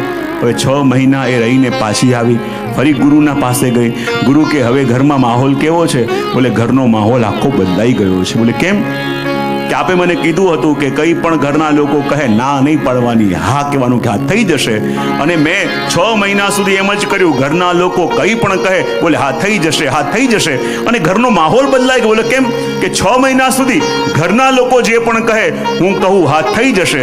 હવે મારી હા સાંભળી ઘરના લોકોની એવી આદત પડી કે હવે હું જે કહું ઘરના બધા કે હા થઈ જશે, હા થઈ જશે. મારી હા સાંભળીને ઘરના લોકો ઉપર એવો પ્રભાવ આવ્યો કે હું પણ જે કહું એ કે થઈ જશે. તો એમ ઠાકોરજી ક્યારે પણ કંઈ કહે, શ્રી યમુનાજી ક્યારે પણ ના ન કહે, હા જ કહે. અને યમુનાજીની હા સાંભળી ઠાકોરજીની પણ એવી ટેવ પડી ગઈ કે કેવો પણ અધમમાં અધમ જીવ કેમ ન હોય, શ્રી યમુનાજી વિનંતી કરે પ્રભુ આની ઉપર તો કૃપા કરવી પડશે. અને પ્રભુ કહે હા થઈ જશે. યમુનાજીની હા સાંભળતા પ્રભુ પણ કહે કે કેવો પણ જીવ કેમ ન હોય, પણ જ્યારે શરણે આવે તો હા કૃપા એના ઉપર થઈ જશે. માટે કહું શ્યામ સંગ શ્યામ વે રહી શ્રી યમુને, સુરત શ્રમ બિંદુ તે સિંધુ સી બહી ચલી. જો શ્રમજલ રૂપા યમુનાજીનું જે આધિદૈવિક સ્વરૂપ છે એ કેવી રીતે પ્રગટ્યું એનું વર્ણન ગોવિંદ સ્વામી દર્શન કરે છે કે જ્યારે રાસ કરતા ઠાકોરજીના હૃદયમાં એવો આનંદ ઉભરાયો અને આનંદ ઠાકોરજીના મસ્તક ઉપર શ્રમજલ બિંદુ રૂપે પ્રગટ્યો. અને જે શ્રમજલ બિંદુના બૂંદો અહીંયા પ્રગટ્યા અને કહેવાય કે એ જ બિંદુ જ્યારે વહેતા નેત્ર પાસે આવ્યા અને પ્રભુના નેત્રોનો કાજળ એમાં ભળ્યું અને રંગ શ્યામ થયું અને પ્રભુનું નેત્રામૃત બન્યા. એ જ જળ વહેતું પ્રભુના અધર પાસે આવ્યું, પાનની પીક એમાં ભળી, રંગ રક્ત શ્યામ બન્યું અને પ્રભુનું અધરામૃત થયું. અને એ જ શ્રમજલ બિંદુ વહેતું પ્રભુના ચરણ પાસે આવ્યું, ચરણ રજ એમાં ભળી, ચરણામૃત બન્યું. અને એ જ સ્વરૂપ શ્રી યમુનાજીનું. અને યમુનાજીનું સ્વરૂપ કેવું, જેમાં ઠાકોરજીનું નેત્રામૃત પણ છે, ઠાકોરજીનું અધરામૃત પણ છે અને ઠાકોરજીનું ચરણામૃત પણ છે. અને એટલે કહ્યું કે સુરત શ્રમ બિંદુ તે સિંધુ સી બહી ચલી, માનો આતુર અલી રહી ન ભવને. અને એવું લાગી રહ્યું છે કે જ્યારે યમુનાજી કલિંદ પર્વત પરથી વજમાં પધારે છે અને આપની ગતિ એવી અદ્ભુત છે, આપની ચાલ એવી અદ્ભુત છે. મને આ સમયે પૂજ્ય જીજીનું એક સુંદર રચના યાદ આવી રહી છે. આ બિરાજે તો મને જીજી ઇન્દ્રવેટીજીનું સુંદર રચના યમુના ચાલી વજની વાટે, કે એની અંદર આ સ્વરૂપનું વર્ણન આપે કર્યું છે કે માનો આતુર અલી રહી ન ભવને, કે જ્યારે આપ કલિંદ પર્વત ઉપરથી પધાર્યા ત્યારે સીધી ગતિ છે, પણ જ્યારે વજમાં પધાર્યા અને પ્રભુને મળવા માટેની ઉતાવળ આપના મનમાં છે, તો આપનું સ્વરૂપ કેવું લાગી રહ્યું છે એનું વર્ણન ખૂબ સુંદર રીતે એ રચનાની અંદર છે કે યમુના ચાલી વજની વાટે રૂમઝુમ પાયલ્યા. એનું શ્રવણ કરીએ અને આપણે અનુભવ કરીએ કે જ્યારે યમુનાજી વજમાં પધારી રહ્યા છે તો આપના મનમાં કેવો આનંદ, આપના હૃદયમાં કેવી પ્રીતિ પ્રભુના મનમાં. એ ભાવો છે એના દર્શન અહીંયા ગોવિંદ સ્વામી પણ આપણને કરાવે છે કે સુરત શ્રમ બિંદુ સિંધુ સી બહી ચલી, માનો આતુર અલી રહી ન ભવને. કે જેવી રીતે એક નવોઢા કન્યા એના સસુરાલમાં પહેલી વાર જતી હોય અને કહેવાય છે કે એ વખતે યમુનાજીના ચરણોમાં જે એક નુપુર છે એ શું છે, એ યમુનાજીના મનના મનોરથો છે. અને એક નુપુરના એક ઝાંઝર ઘુંઘરું જ્યારે ઝમકે છે ત્યારે એક મનોરથ આ પ્રભુને વ્યક્ત કરે છે. અને આ મનમાં અનેક મનોરથોને લઈને શ્રી યમુનાજી જ્યારે વજમાં પધારી રહ્યા છે અને કેવું લાગી રહ્યું છે એ વખતે જ્યારે ઠાકોરજી સામે ઊભા છે અને પ્રભુ સામે ઊભા છે અને યમુનાજીના મનમાં એવો આનંદ છે કે જેને મળવા માટે આવીશું એ મારા પ્રતીક્ષામાં ઊભા છે. પણ બધા અનેક વજભક્તો પણ છે, અનેક ગોપીઓ પણ છે અને યમુનાજીના મુખારવિંદના ભાવો ગોવિંદ સ્વામી અનુભવ કરે છે કે જેમ એ નવોઢા કન્યા જ્યારે એને સાસરે આવે ત્યારે એના મનમાં થોડો સંકોચ પણ હોય, આતુરતા પણ હોય, થોડી લજ્જા પણ હોય, પ્રિયતમના દર્શનની લાલસા પણ હોય. અને આ બધા ભાવો માનો શ્રી યમુનાજીના સ્વરૂપમાં આજે ગોવિંદ સ્વામી અનુભવ કરી રહ્યા છે. અને કહે છે કે આ જે શ્રી યમુનાજીનું સ્વરૂપ, જ્યારે વજભક્તો છે મનમાં ચટપટી છે કે મારા પ્રભુના દર્શન કરું, મારા પ્રભુના જલ્દી દર્શન કરું, પણ બધા વજભક્તો ઊભા છે. યમુનાજીને થોડો સંકોચ પણ છે કે બધાની સામે હું કેવી રીતે મારા પ્રભુને મારા નેત્રો દ્વારા મારા હૃદયના ભાવો કહું, પણ બધા વજભક્તો પણ છે. અને એ વખતે યમુનાજીના નેત્રોમાં થોડો સંકોચ, થોડી આતુરતા, થોડા પ્રીતમના દર્શનની લાલસા, થોડી લજ્જા, એ બધા ભાવોના દર્શન કરીને ગોવિંદ સ્વામી કહે કે શ્રી યમુનાજીના આ સ્વરૂપને હું કોની ઉપમા આપું? કહેવાય આ જગતમાં જે બહુ સુંદર હોય એને કામદેવની ઉપમા આપવામાં આવે, પણ કહે કે આ યમુનાજીના સ્વરૂપના દર્શન કરીને તો એમ જ કહી શકાય કે કોટી કામ હી વારો રૂપ નયનન નિહારો. બોલે કરોડો કરોડો કામદેવોનું સૌંદર્ય આપના ઉપરથી નોછાવર કરી દઉં તો પણ આ સ્વરૂપનું વર્ણન ન થઈ શકે. કોટી કામ હી વારો રૂપ નયનન નિહારો, લાલ ગિરિધરન સંગ કરત રમને. અને જો યમુનાજી પધાર્યા, એક તરફ ઠાકોરજી ઊભા છે અને એક તરફ બધા વજભક્તો ઊભા છે. અને યમુનાજી જ્યારે વજમાં પધાર્યા, મનમાં ચટપટી શું છે કે મારા પ્રિયતમના દર્શન કરું, એકવાર મારા પ્રિયતમના જોઉં, પણ બધા વજભક્તો ઊભા છે, એમને સંકોચ પણ થઈ રહ્યો છે. અને માનો કેમે કરીને આપે દ્રષ્ટિ પ્રભુની ઉપર કરી, પણ પ્રભુ એમનું સ્વાગત કેવી રીતે કર્યું? કહે લાલ ગિરિધર સંગ કરત રમને, હરખી ગોવિંદ પ્રભુ નિરખી ઇનકી ઓર. યમુનાજી પ્રભુને જોવા માંગે છે ત્યારે પ્રભુએ મંદ મંદ સ્મિત કરીને શ્રી યમુનાજીની ઓર દ્રષ્ટિ કરી કે માનો નવ દુલ્હની આઈ જુગવને. અને ગોવિંદ સ્વામી કે એવું કહે લાગે છે કે જાણે સાસરાની અંદર પહેલી વાર એ નવોઢા કન્યા આવી હોય, અને જેવી રીતે એના પ્રિયતમ પોતાની મધુર દ્રષ્ટિ દ્વારા, મધુર હાસ્ય દ્વારા એનું સ્વાગત કરે, એવી રીતે આજે પ્રભુએ વ્રજમાં શ્રી યમુનાજીનું સ્વાગત કર્યું. એવો અનુભવ ગોવિંદ સ્વામી આ પદની અંદર કરે છે. અને આ પદનું શ્રવણ કરી આગળ કે શ્રી યમુનાસી નાહી કો ઓર દાતા. આ જગતમાં આપવાવાળા દાતા બહુ થયા, પણ જેવું શ્રી યમુનાજી જીવને આપે છે એવું આ જગતમાં કોઈ આપી ન શકે. જો જગતમાં દાતા ઘણા થયા અને ઘણા ઘણા દાતા પ્રસિદ્ધ પણ છે. આપણે ત્યાં પેલા રહીમજી અને તુલસીદાસજીનો પ્રસંગ પણ છે ને, કે જ્યારે એ દાન આપતા ત્યારે જ્યારે પણ દાન આપે તો શરમના મારે એમના નેત્રો ઝૂકી જતા. એમને એક સંતે પત્ર લખ્યો અને પત્ર લખીને પૂછ્યું કે સીખે હો તુમ કોન પે દેની એસી દેન, सीखे हो तुम कौन पे देनी ऐसी देन, जो जो कर ऊंचे गहो त्यों त्यों નીચે નેન. આવું તમે આપતા ક્યાંથી શીખીને આવ્યા છો? આ જગતમાં કોઈક આપે તો ઉલટાનું માથું ઊંચું રાખે કે મેં આપ્યું છે. તો આ તમે આપવાનું ક્યાંથી શીખીને આવ્યા કે જેમ જેમ કોઈને આપવા માટે તમારો હાથ ઉપર ઉઠે છે અને શરમના મારે તમારા નેત્રો ઝૂકી જાય છે? ત્યારે એનો ઉત્તર લખતા એમણે કહ્યું કે જ્યારે જ્યારે પણ આપવા માટે મારો હાથ ઊંચો થાય ત્યારે શરમના મારે નેત્રો ઝૂકી જાય છે. એનું એક કારણ છે. બોલે શું? તો એ કહે કે દેને વાલા ઓર હૈ જો દેતા હૈ દિન રેન, देने वाला और है जो देता है दिन रेन, लोग भरम हम पे करे तासो નીચે ને. કે આપવાવાળા તો એ છે જે દિવસ રાત આપે છે, પણ લોકોને આ દેહની ઉપર સંશય થઈ જાય છે કે હું આપી રહ્યો છું, તો એને કારણે શરમના મારે મારા નેત્રો ઝૂકી જાય છે. આ જગતમાં આપવાવાળા અનેક છે, પણ જ્યારે જ્યારે પણ કોઈ દાતા હોય ને એની સાથે ત્રણ વસ્તુ લાગુ પડે. એક તો પહેલા એની આપવાની ક્ષમતા, બીજું ક્ષમતા હોય પણ ઈચ્છા ન હોય તો આપી શકે. આપવાની ક્ષમતા પણ હોવી જોઈએ અને આપવાની ઈચ્છા પણ હોવી જોઈએ, અને ત્રીજું સામેવાળાની મેળવવાની પાત્રતા. આ ત્રણ વસ્તુ જ્યારે આવે ત્યારે એ દાન સિદ્ધ થાય. અને અહીંયા ગોવિંદ સ્વામી કહે છે કે શ્રી યમુનાસી નાહી કો ઓર દાતા. કારણ કે યમુનાજીનો સ્વભાવ કેવો છે કે અજાણે અધર્મી નાહી ગયો ને માએ કર્યો ઉદ્ધાર. કોઈ ચાલતો ચાલતો જતો હોય અને ખાલી માત્ર પોતાની તરસ છુપાવવા માટે, માત્ર પોતાની તૃષાને શાંત કરવા માટે પણ યમુનાજીના જલનું પાન કરે. શ્રી યમુનાજી કૃપા કરી એને પણ પ્રભુ સાથે સંબંધ જોડી દે. આવી કૃપા શ્રી યમુનાજી સિવાય કોણ કરે? અને માટે કહ્યું કે શ્રી યમુના સી નાહી કો ઓર દાતા.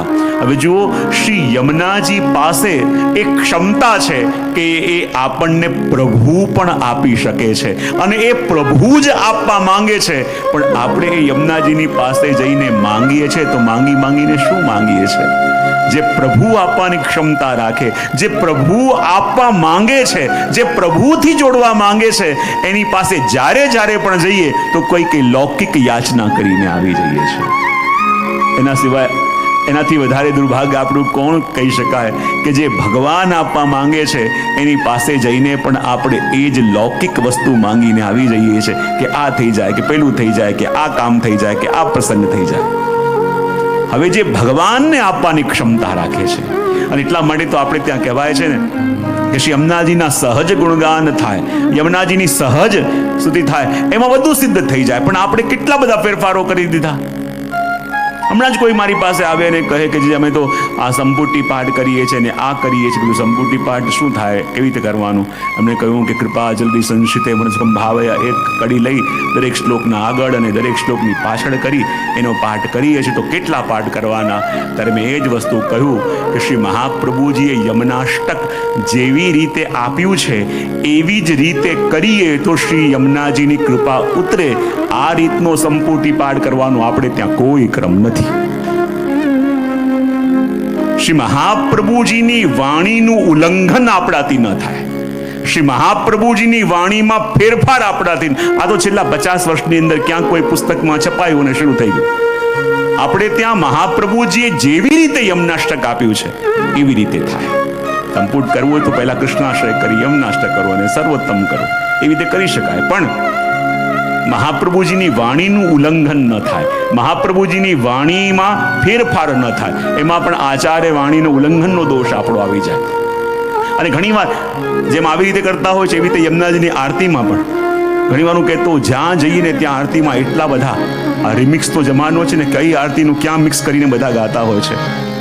આપણી જ્યારે યમુનાજીની આરતી ગવાય તો આરતી ક્યાં સુધી છે? કહે માધવ પરિક્રમા વજની કરવા ને જ્ઞાતા માં જય જય શ્રી યમુના. અહીંયા આપણી આરતી પૂરી થઈ જાય. અને આગળનું જે બધું આવ્યું છે ને એ ખબર નહીં હજી સુધી ક્યાંથી આવ્યું છે. શું ગાતા હોય ચોકડ તમે બધા? યમુનાજીની, મને ખબર છે બધાને આવડે છે. શ્રી યમુનાજીની આરતીમાં, હા ખબર છે મને. માજે જરા મોટેથી કહો સમજ પણ આવે. પછી આગળ ડિમાન્ડની લિસ્ટ આવે. એનું શું શું થાય? જન્મના પાપો દૂર. વાહ, જો કેવું કામ થઈ જાય. જન્મના સર્વે, સંકોચ ન કરો, મને ખબર બધાને આવડે છે. જન્મના સંકટો દૂર. બીજું કહું બેનિફિટ મળે. હા, જન્મના સંગ સર્વે દૂર થાય. એને વજના પરમાનન્ટ વિઝા, રેસિડેન્સી. પછી એને યમુના પાન થાય. પછી ફરી યાદ આવશે. યમુનાજીની આરતીમાં જે કોઈ ગાશે માં, બહુ સરસ આવડે. એના સર્વે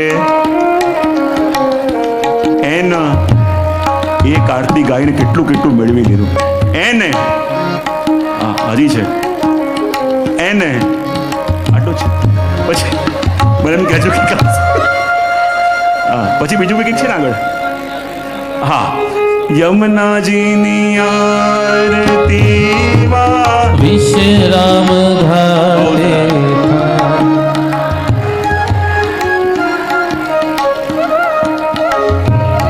આહા, 33 કરોડ દેવતા જોવા આવે કે આવી આરતી લાયો ક્યાંથી, જોવા આવે. ક્યાં લાયો ક્યાંથી? નથી મૂળમાં, નથી પુસ્તકમાં. શું હતું પછી? આગળ બી હતું ને 33 કરોડ દેવતા એના દર્શન કરવા આવે કે કોણ છે આ, ક્યાંથી લાવ્યો છે. પછી પુષ્પની વૃષ્ટિ થાય. વાહ, કોની ઉપર? તો ગાતો એની ઉપર કરવી પડે કે આ નવું નવું લાવે છે ક્યાંથી. પછી શું આવે આગળ? હજી બી કંઈ હતું, આટલી વિનંતી. હા, હવે હતું ખરા કંઈક. આરતી તો આપણી ક્યારની પૂરી થઈ ગઈ છે. આ બધું આ એડિશનલ રિમિક્સ છે. આટલી એવું છે ને વિનંતી આખો માં. પછી દાસ કરીને ક્યાં સ્થાપો? વજમાં. બહુ સરસ. દાસ કરીને સ્થાપો. પછી પાછું વજમાં વાસ. પેલા તો આવ્યું હતું, પાછું વજમાં વાસ આપો અને ફરી પતી ગયો. આટલું છે કે હજી કે આગળ? હજી કોઈને આગળ નવી કડીઓ આવડતી હોય? જ્યાં જ્યાં જઈએ ને ત્યાં નવી નવી કડીઓ સાંભળવા મળે.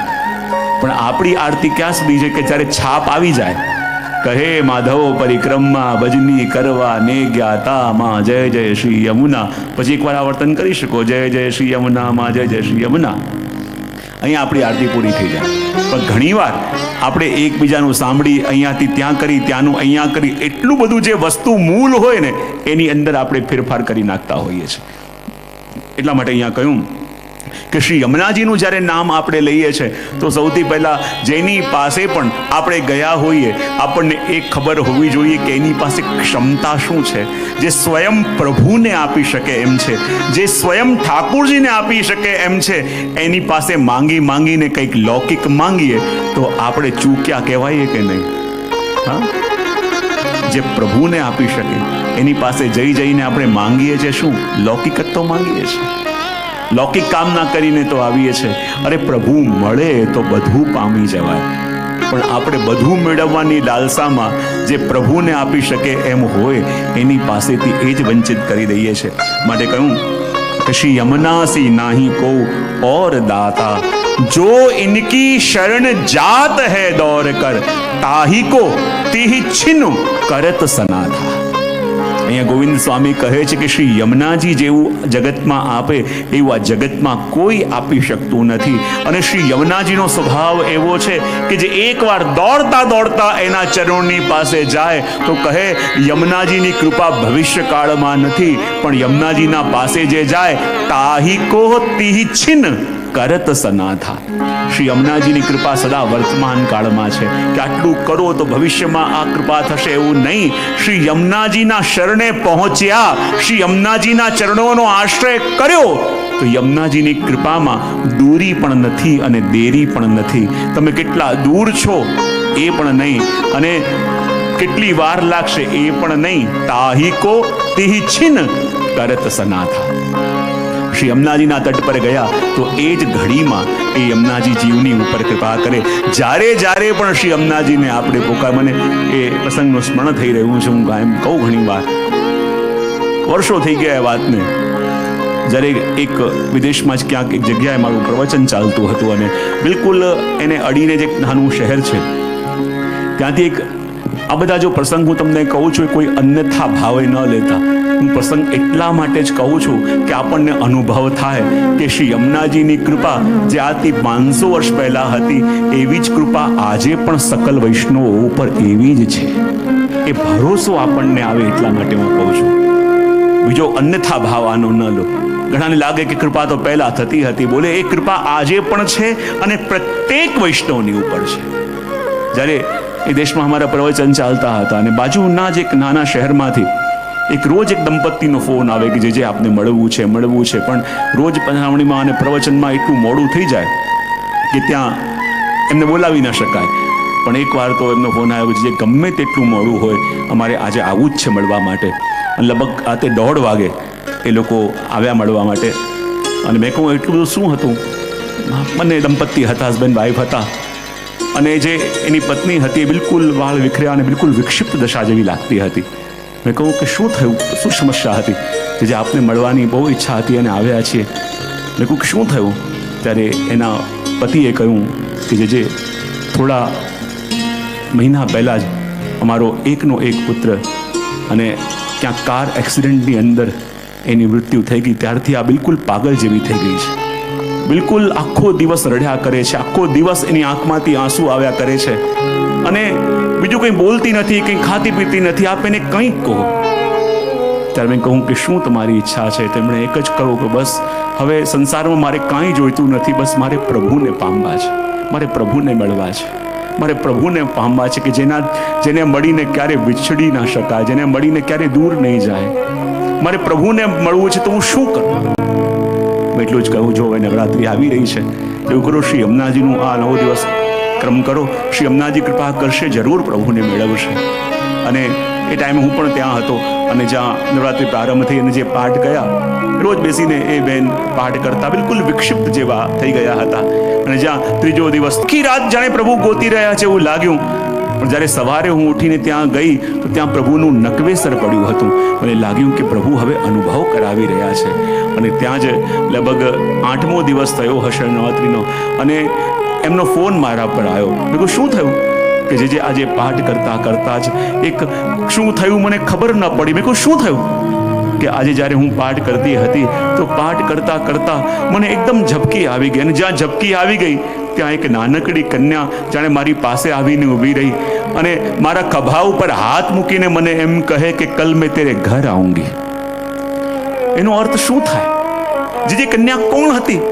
એની જે એ સુગંધ દેહની એ હજી મને અનુભવી રહી છે. અને આવીને મારા ખભે હાથ મૂક્યો, એનો સ્પર્શ પણ મને ખભા ઉપર અનુભવ થઈ રહ્યો છે. એ કોણ હશે? એ કોણ છે? જે હશે અનુભવ કરાવશે. જ્યારે એમણે કહ્યું કે કલ મેં તેરે ઘર આઉંગી તો એનો મતલબ શું થાય? જે પણ હશે એ આપ જતાવશે. અને જ્યારે 9મો દિવસ હતો અને મારે ક્યાંક પધરામણીમાં પ્રવચન માટે જવાનું હતું અને અચાનક એ પત્ની એ જે સ્ત્રી હતી એનો ફોન આવ્યો અને મને કહે કે જે આપ જલ્દી ને જલ્દી હમણાં ને હમણાં મારે ત્યાં પધારો. મેં કહું મારે તો પ્રવચનમાં જવાનો સમય થયો છે, હમણાં કેમ આવી શકું? જે કંઈ પણ કરો આપ હમણાં ને હમણાં પધારો, વરના મારા પ્રાણ નીકળી જશે, મને કંઈક થઈ જશે. અને મારા પતિ પણ આપને લેવા માટે નીકળી ગયા છે. મેં કહું તમારું ઘર બહુ દૂર છે અને મારે હજી પ્રવચનનો ટાઈમ છે, હું કેમ આવી શકું? એ કે જે કંઈ પણ કરો આ પધારો, વરના મારા પ્રાણ ચાલ્યા જશે. અને ફોન મૂક્યો ત્યાં તો એના પતિ આવી ગયા હતા. એ પણ બિલકુલ વિક્ષિપ્ત જેવા લાગતા હતા. મેં કહું કે શું થયું? કહો તો ખરા. જે કંઈ પૂછો નહીં, આપ મારી સાથે મારા ઘરે પધારો. મેં કહું માં ત્યાં બધા વૈષ્ણવ રાહ જુએ છે, પ્રવચનનો સમય છે, જે કંઈ પણ કરો વરના અમારા પ્રાણ આજે ચાલ્યા જશે, આપ જલ્દી પધારો. ગાડીમાં બેઠો મેં ત્યાં ફોન કરાવીને કહું કે આજે મોડું થશે. અને જ્યારે એ ગામમાં ગયા અને એમના પતિ જે હતા એ બહાર ઊભા હતા અને બિલકુલ પાગલો જેવી દશા. હું આવ્યો, ભાગતા ભાગતા આવ્યા. મને કહે જલ્દી ચાલો. મેં કહ્યું શું થયું? કહો તો ખરા. ને જે આપ ચાલો. અને મને સીધા લઈ ગયા ઉપર. એમનો સેવાનો રૂમ હતો, ત્યાં રૂમ બંધ હતો. મને કહે કે જે આ રૂમ ખોલવા. મેં કહ્યું શું થયું? કહો તો ખરા. બોલે ના જે આપ આ રૂમ ખોલો, હું કંઈ કહી નહીં શકું. મેં કહું કહો તો ખરા શું થયું? હું કહી શક્તિમાન મને કંઈક થઈ જશે, આપ રૂમ ખોલો. અને જ્યાં એ સેવાનો રૂમ ખોલ્યો તો એ આખા રૂમમાં ઘૂંટણ સુધીના શામ જલ ભરેલા છે. અને એટલો અલૌકિક શામ જલ, અલૌકિક સુગંધ એમાંથી આવી રહી છે. બારણું ખોલ્યું, જલ બહાર નથી આવતું. અમારી સાથે જે વૈષ્ણવ હતા એ પણ બિચારા પાગલ જેવા થઈ ગયા કે આ શું થઈ રહ્યું છે. એ પણ બિચારા ઢળી પડ્યા. અને જ્યાં થોડી વારથી 2 ઘડી તો મને પણ ખબર ના પડી કે શું કરવું. ત્યાં જ મેં કહ્યું કે જલ્દી કંઈક સામગ્રી કંઈ બી હોય તો લઈને આવો. એ ભાગતા ભાગતા ગયા કે દૂધ ઘરની સામગ્રી સિદ્ધ કરી હતી એ લઈને આવ્યા. ત્યાં ભોગ ધરી અને બધાએ હાથ જોડીને વિનંતી કરી કે શ્રી યમુનાજી આપ તો કૃપાલુ છો, પણ કલયુગમાં અમારા જેવા જીવો માટે પ્રભુ આટલો શ્રમ ના લો. અને જ્યાં આ વિનંતી કરી 2 મિનિટની અંદર એ જલ ક્યાં ગયું કોઈને ખબર ના પડી. પણ કહેવાનું તાત્પર્ય એટલું કે શ્રી યમુનાજી આજે પણ એવા જ પ્રગટ છે. શ્રી યમુનાજીને આપણે સન્મુખ થઈએ, યમુનાજીના ચરણ પકડીએ, આજે પણ શ્રી યમુનાજી એવો જ અનુભવ કરાવે છે. આજે પણ યમુનાજી સાક્ષાત વિરાજે છે. ને જ્યારે જ્યારે પણ જીવના મનમાં તાપ જાગે, જ્યારે પણ જીવના મનમાં એમના દર્શનની તડપ જાગે, શ્રી યમુનાજી ચોક્કસ પધારે છે અને પધારીને એ અનુભૂતિ પણ કરાવે છે.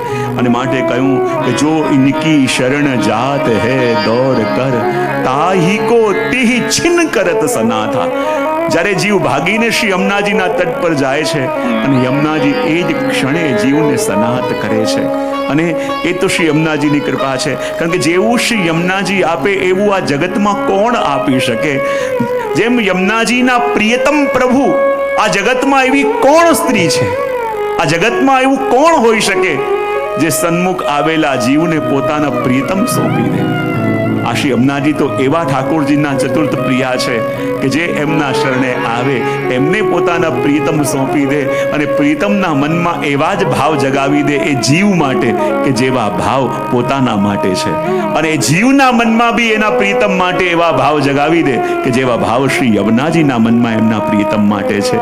જે શ્રી યમુનાજી આ જગતમાં જીવને આપે એવું આ જગતમાં કોણ આપી શકે? જેવી કૃપા શ્રી યમુનાજી જીવોની ઉપર કરે છે એવી કૃપા કલિકાલમાં બીજું કોણ કરી શકે? માટે તો કહ્યું કે આપણે પુષ્ટિ જીવો તો એવા સૌભાગ્યશાળી છીએ કે શ્રી યમુનાજી રૂપી કલ્પ વૃક્ષ આપણા ઘરમાં હોય અને આપણે એમનો આશ્રય છોડીને ભટકવું પડે તો એનાથી દુર્ભાગ્ય બીજો કોણ કહી શકાય? શ્રી યમુનાજી જ્યારે આપણને મળ્યા છે કે એમના પાસે જઈને એમના સન્મુખ જઈને ત્યારે શ્રી યમુનાજીનું નામ પણ આપણે લઈએ છીએ અને યમુનાજી પધારીને જીવની ઉપર કૃપા કરે કે જો ઇનકી શરણ જાત હૈ દોર કર તાહી કો તિહછિન કરત સનાથા. અને શ્રી યમુનાજી એવા માં છે, શ્રી યમુનાજી એવી માત્ર શક્તિ છે કે જે કિશોરીબાઈને આખો યમુનાષ્ટકનો શ્લોક પણ યાદ નહીં, ખાલી આટલું બોલતા વિશુદ્ધ મથુરા તટે સકલ ગોપ ગોપી વૃતે, અને અડધો શ્લોક અડધી પુકાર સાંભળીને પણ જ્યારે કોઈ ભણેલી ગણેલી માં હોય અને એનું બાળક કદાચ તોતલી ભાષામાં પણ એને બોલાવે છે અને માં એની ભાષાને સમજી જાય છે. જ્યારે બાળક બોલતા નથી શીખ્યું હોતું ને ત્યારે પણ એની માં એને જોઈને જાણી જાય છે કે હમણાં બાળકને નિંદર આવે છે, હમણાં મારા બાળકને ભૂખ લાગે છે, હમણાં મારા બાળકને આની ઈચ્છા છે. વિચાર કરો, એ માનો સ્વભાવ કેવો કે બોલ્યા વિના પણ એના બાળકના મનની વાત જાણી જાય, એને તો માં કહેવાય. ને ચાહે કેવો પણ જીવ કેમ ન હોય, શ્રી યમુનાજી આપણા અલૌકિક માં છે અને એ જેવી કૃપા કરે આ જગતમાં એવી કોણ કરે? માટે કહ્યું કે શ્રી યમુના સી નાહી કો ઓર દાતા, જો ઇનકી શરણ જાત હૈ દौर કર તાહી કો તિહછિન કરત સનાથા. જે ભાગીને શ્રી યમુનાજીના શરણે જાય, જે ભાગીને હું તો હંમેશા કહું છું, જીવનમાં કંઈ પણ થાય ને આ યમુનાષ્ટક અને યમુનાજીના 41 પદ, આ યમુનાજીના 41 પદ છે ને હું કહું છું, અને જ્યારે હું કંઈક કહું છું તો ખાલી ક્યાંક સાંભળેલું વાંચેલું નહીં, જે દવા મારા માટે કામ કરી હોય ને એ દવા મારે રેકમેન્ડ કરાય. અને હું એ જ કરતો હોઉં છું કે શ્રી યમુનાજીના આ 41 પદ, આનું સામર્થ્ય હું તમને કહી ન શકું કે આનું સામર્થ્ય શું છે. જીવનમાં બહુ કંઈ સાધન ન થાય, વાંધો નહીં, જ્યારે કંઈ પણ હોય અને મન સ્થિત ન હોય, મન ચંચળ થઈ ગયું હોય, મનમાં કોઈ વિચાર ન આવતા હોય, મનમાં કંઈ સૂઝતું ન હોય, એવી અવસ્થા પણ જીવનમાં જ્યારે આવે ને, શ્રી યમુનાષ્ટક, શ્રી યમુનાજીના 41 પદ, આ 41 પદ એટલું સામર્થ્ય શ્રી હરિરાય મહાપ્રભુજીએ આની અંદર ભર્યું છે. અને મેં કહ્યું ને, આ યમુનાજીનો દરબાર છે. અને આ એક સખી જ્યારે યમુનાજીને વિનંતી કરે છે 41, ત્યારે શ્રી યમુનાજી એ જીવની ઉપર કેવી કૃપા કરે એ આપણને ખબર પણ ન પડે, આપણે સમજી પણ ન શકીએ. અને કૃપા અનેક જીવોની ઉપર થઈ રહી છે. માટે કહ્યું કે તાહી કો તિહછિનું કરત સનાથા, યેહી ગુણગાન રસખાન રસના એક સહસ્ત્ર રસના ક્યો નય રહી વિધાતા. અને અહીંયા ગોવિંદ સ્વામી કહે છે કે શ્રી યમુનાજીના ગુણગાન કરવાનો વિચાર કરું તો યમુનાજી આપના ગુણો તો અનંત છે, પર મારી જીહ્વા એક છે, અને આ એક જીહ્વાથી એ અનંત ગુણોનું વર્ણન કરવા માંગુ તો કઈ રીતે કરી શકું? આ એક જીહ્વાથી યમુનાજીના ગુણોનું વર્ણન કરવું એ તો એવું જ લાગે કે કોઈને ચમચી આપવામાં આવે અને કહો કે સમુદ્રને ખાલી કરી દે. એ જેમ સમુદ્રને ખાલી ન કરી શકાય, એવી રીતે આ એક જીહ્વાથી હું શ્રી યમુનાજીના ગુણોનું વર્ણન કેમ કરીને કરી શકું?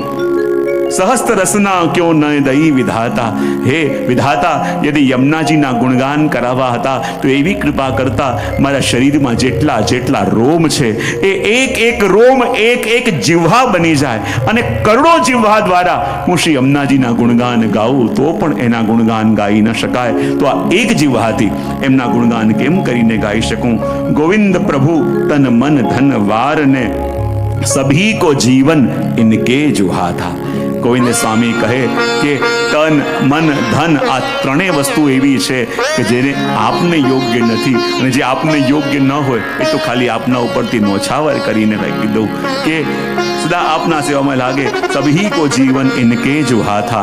અને પુષ્ટિ જીવોનું સકલ જીવન કોઈના હાથમાં હોય તો શ્રી યમુનાજીના હાથમાં. આપણે પુષ્ટિ માર્ગના ગ્રંથો વાંચીએ, પુષ્ટિ માર્ગના બધા શાસ્ત્રોનું અધ્યયન કરીએ, પણ પુષ્ટિ માર્ગ છે ને એ ભણી ગણીને ક્યારે ન આવે.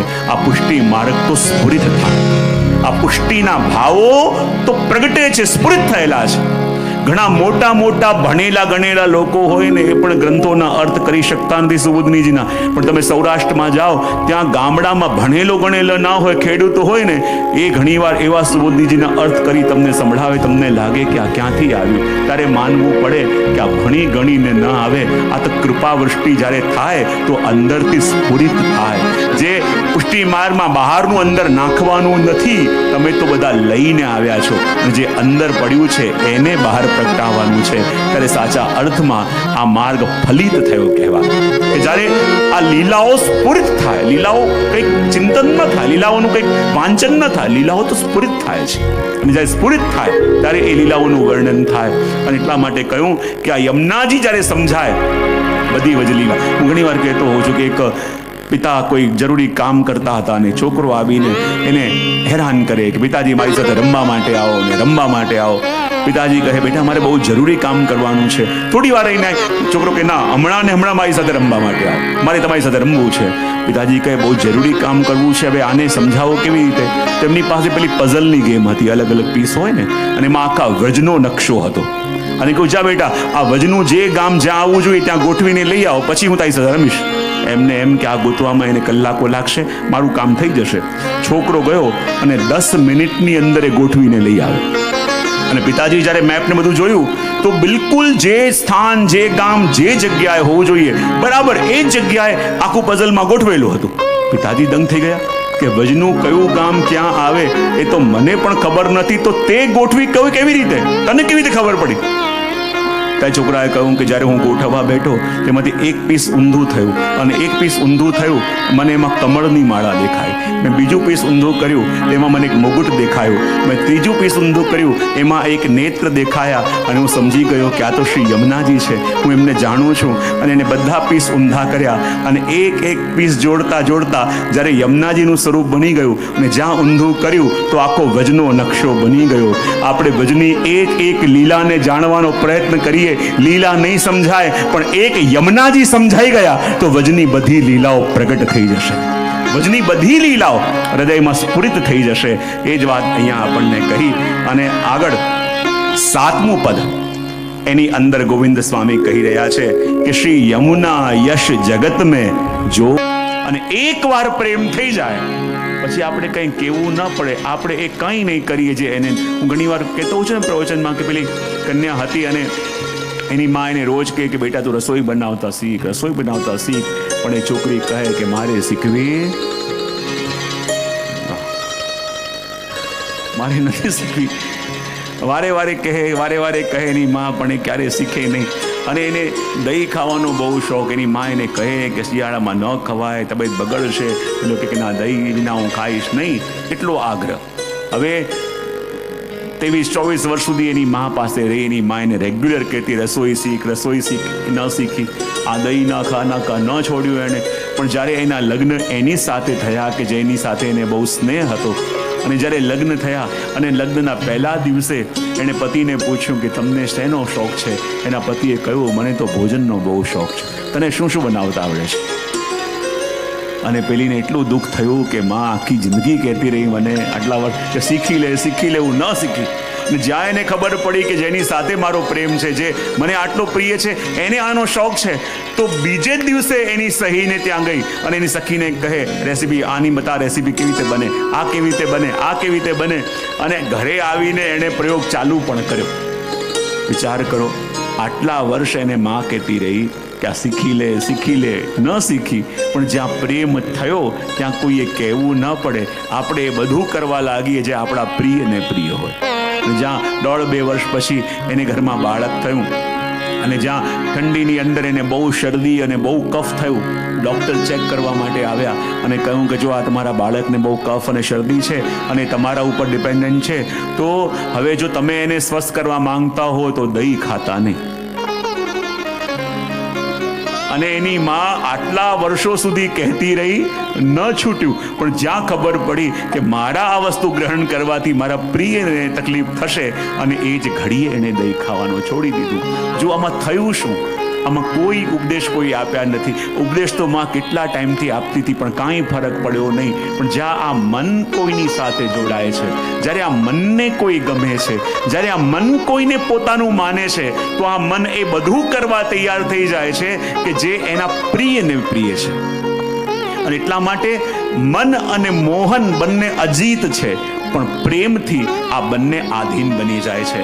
તો કહેવાય કે જેમ કોઈ પહેલવાન હોય કે કોઈ બલવાન હોય, જેને કોઈ હરાવી ન શકે, પણ એની કોઈ કમજોરી આપણને ખબર હોય, તો પછી એને હરાવાય કે ન હરાવાય?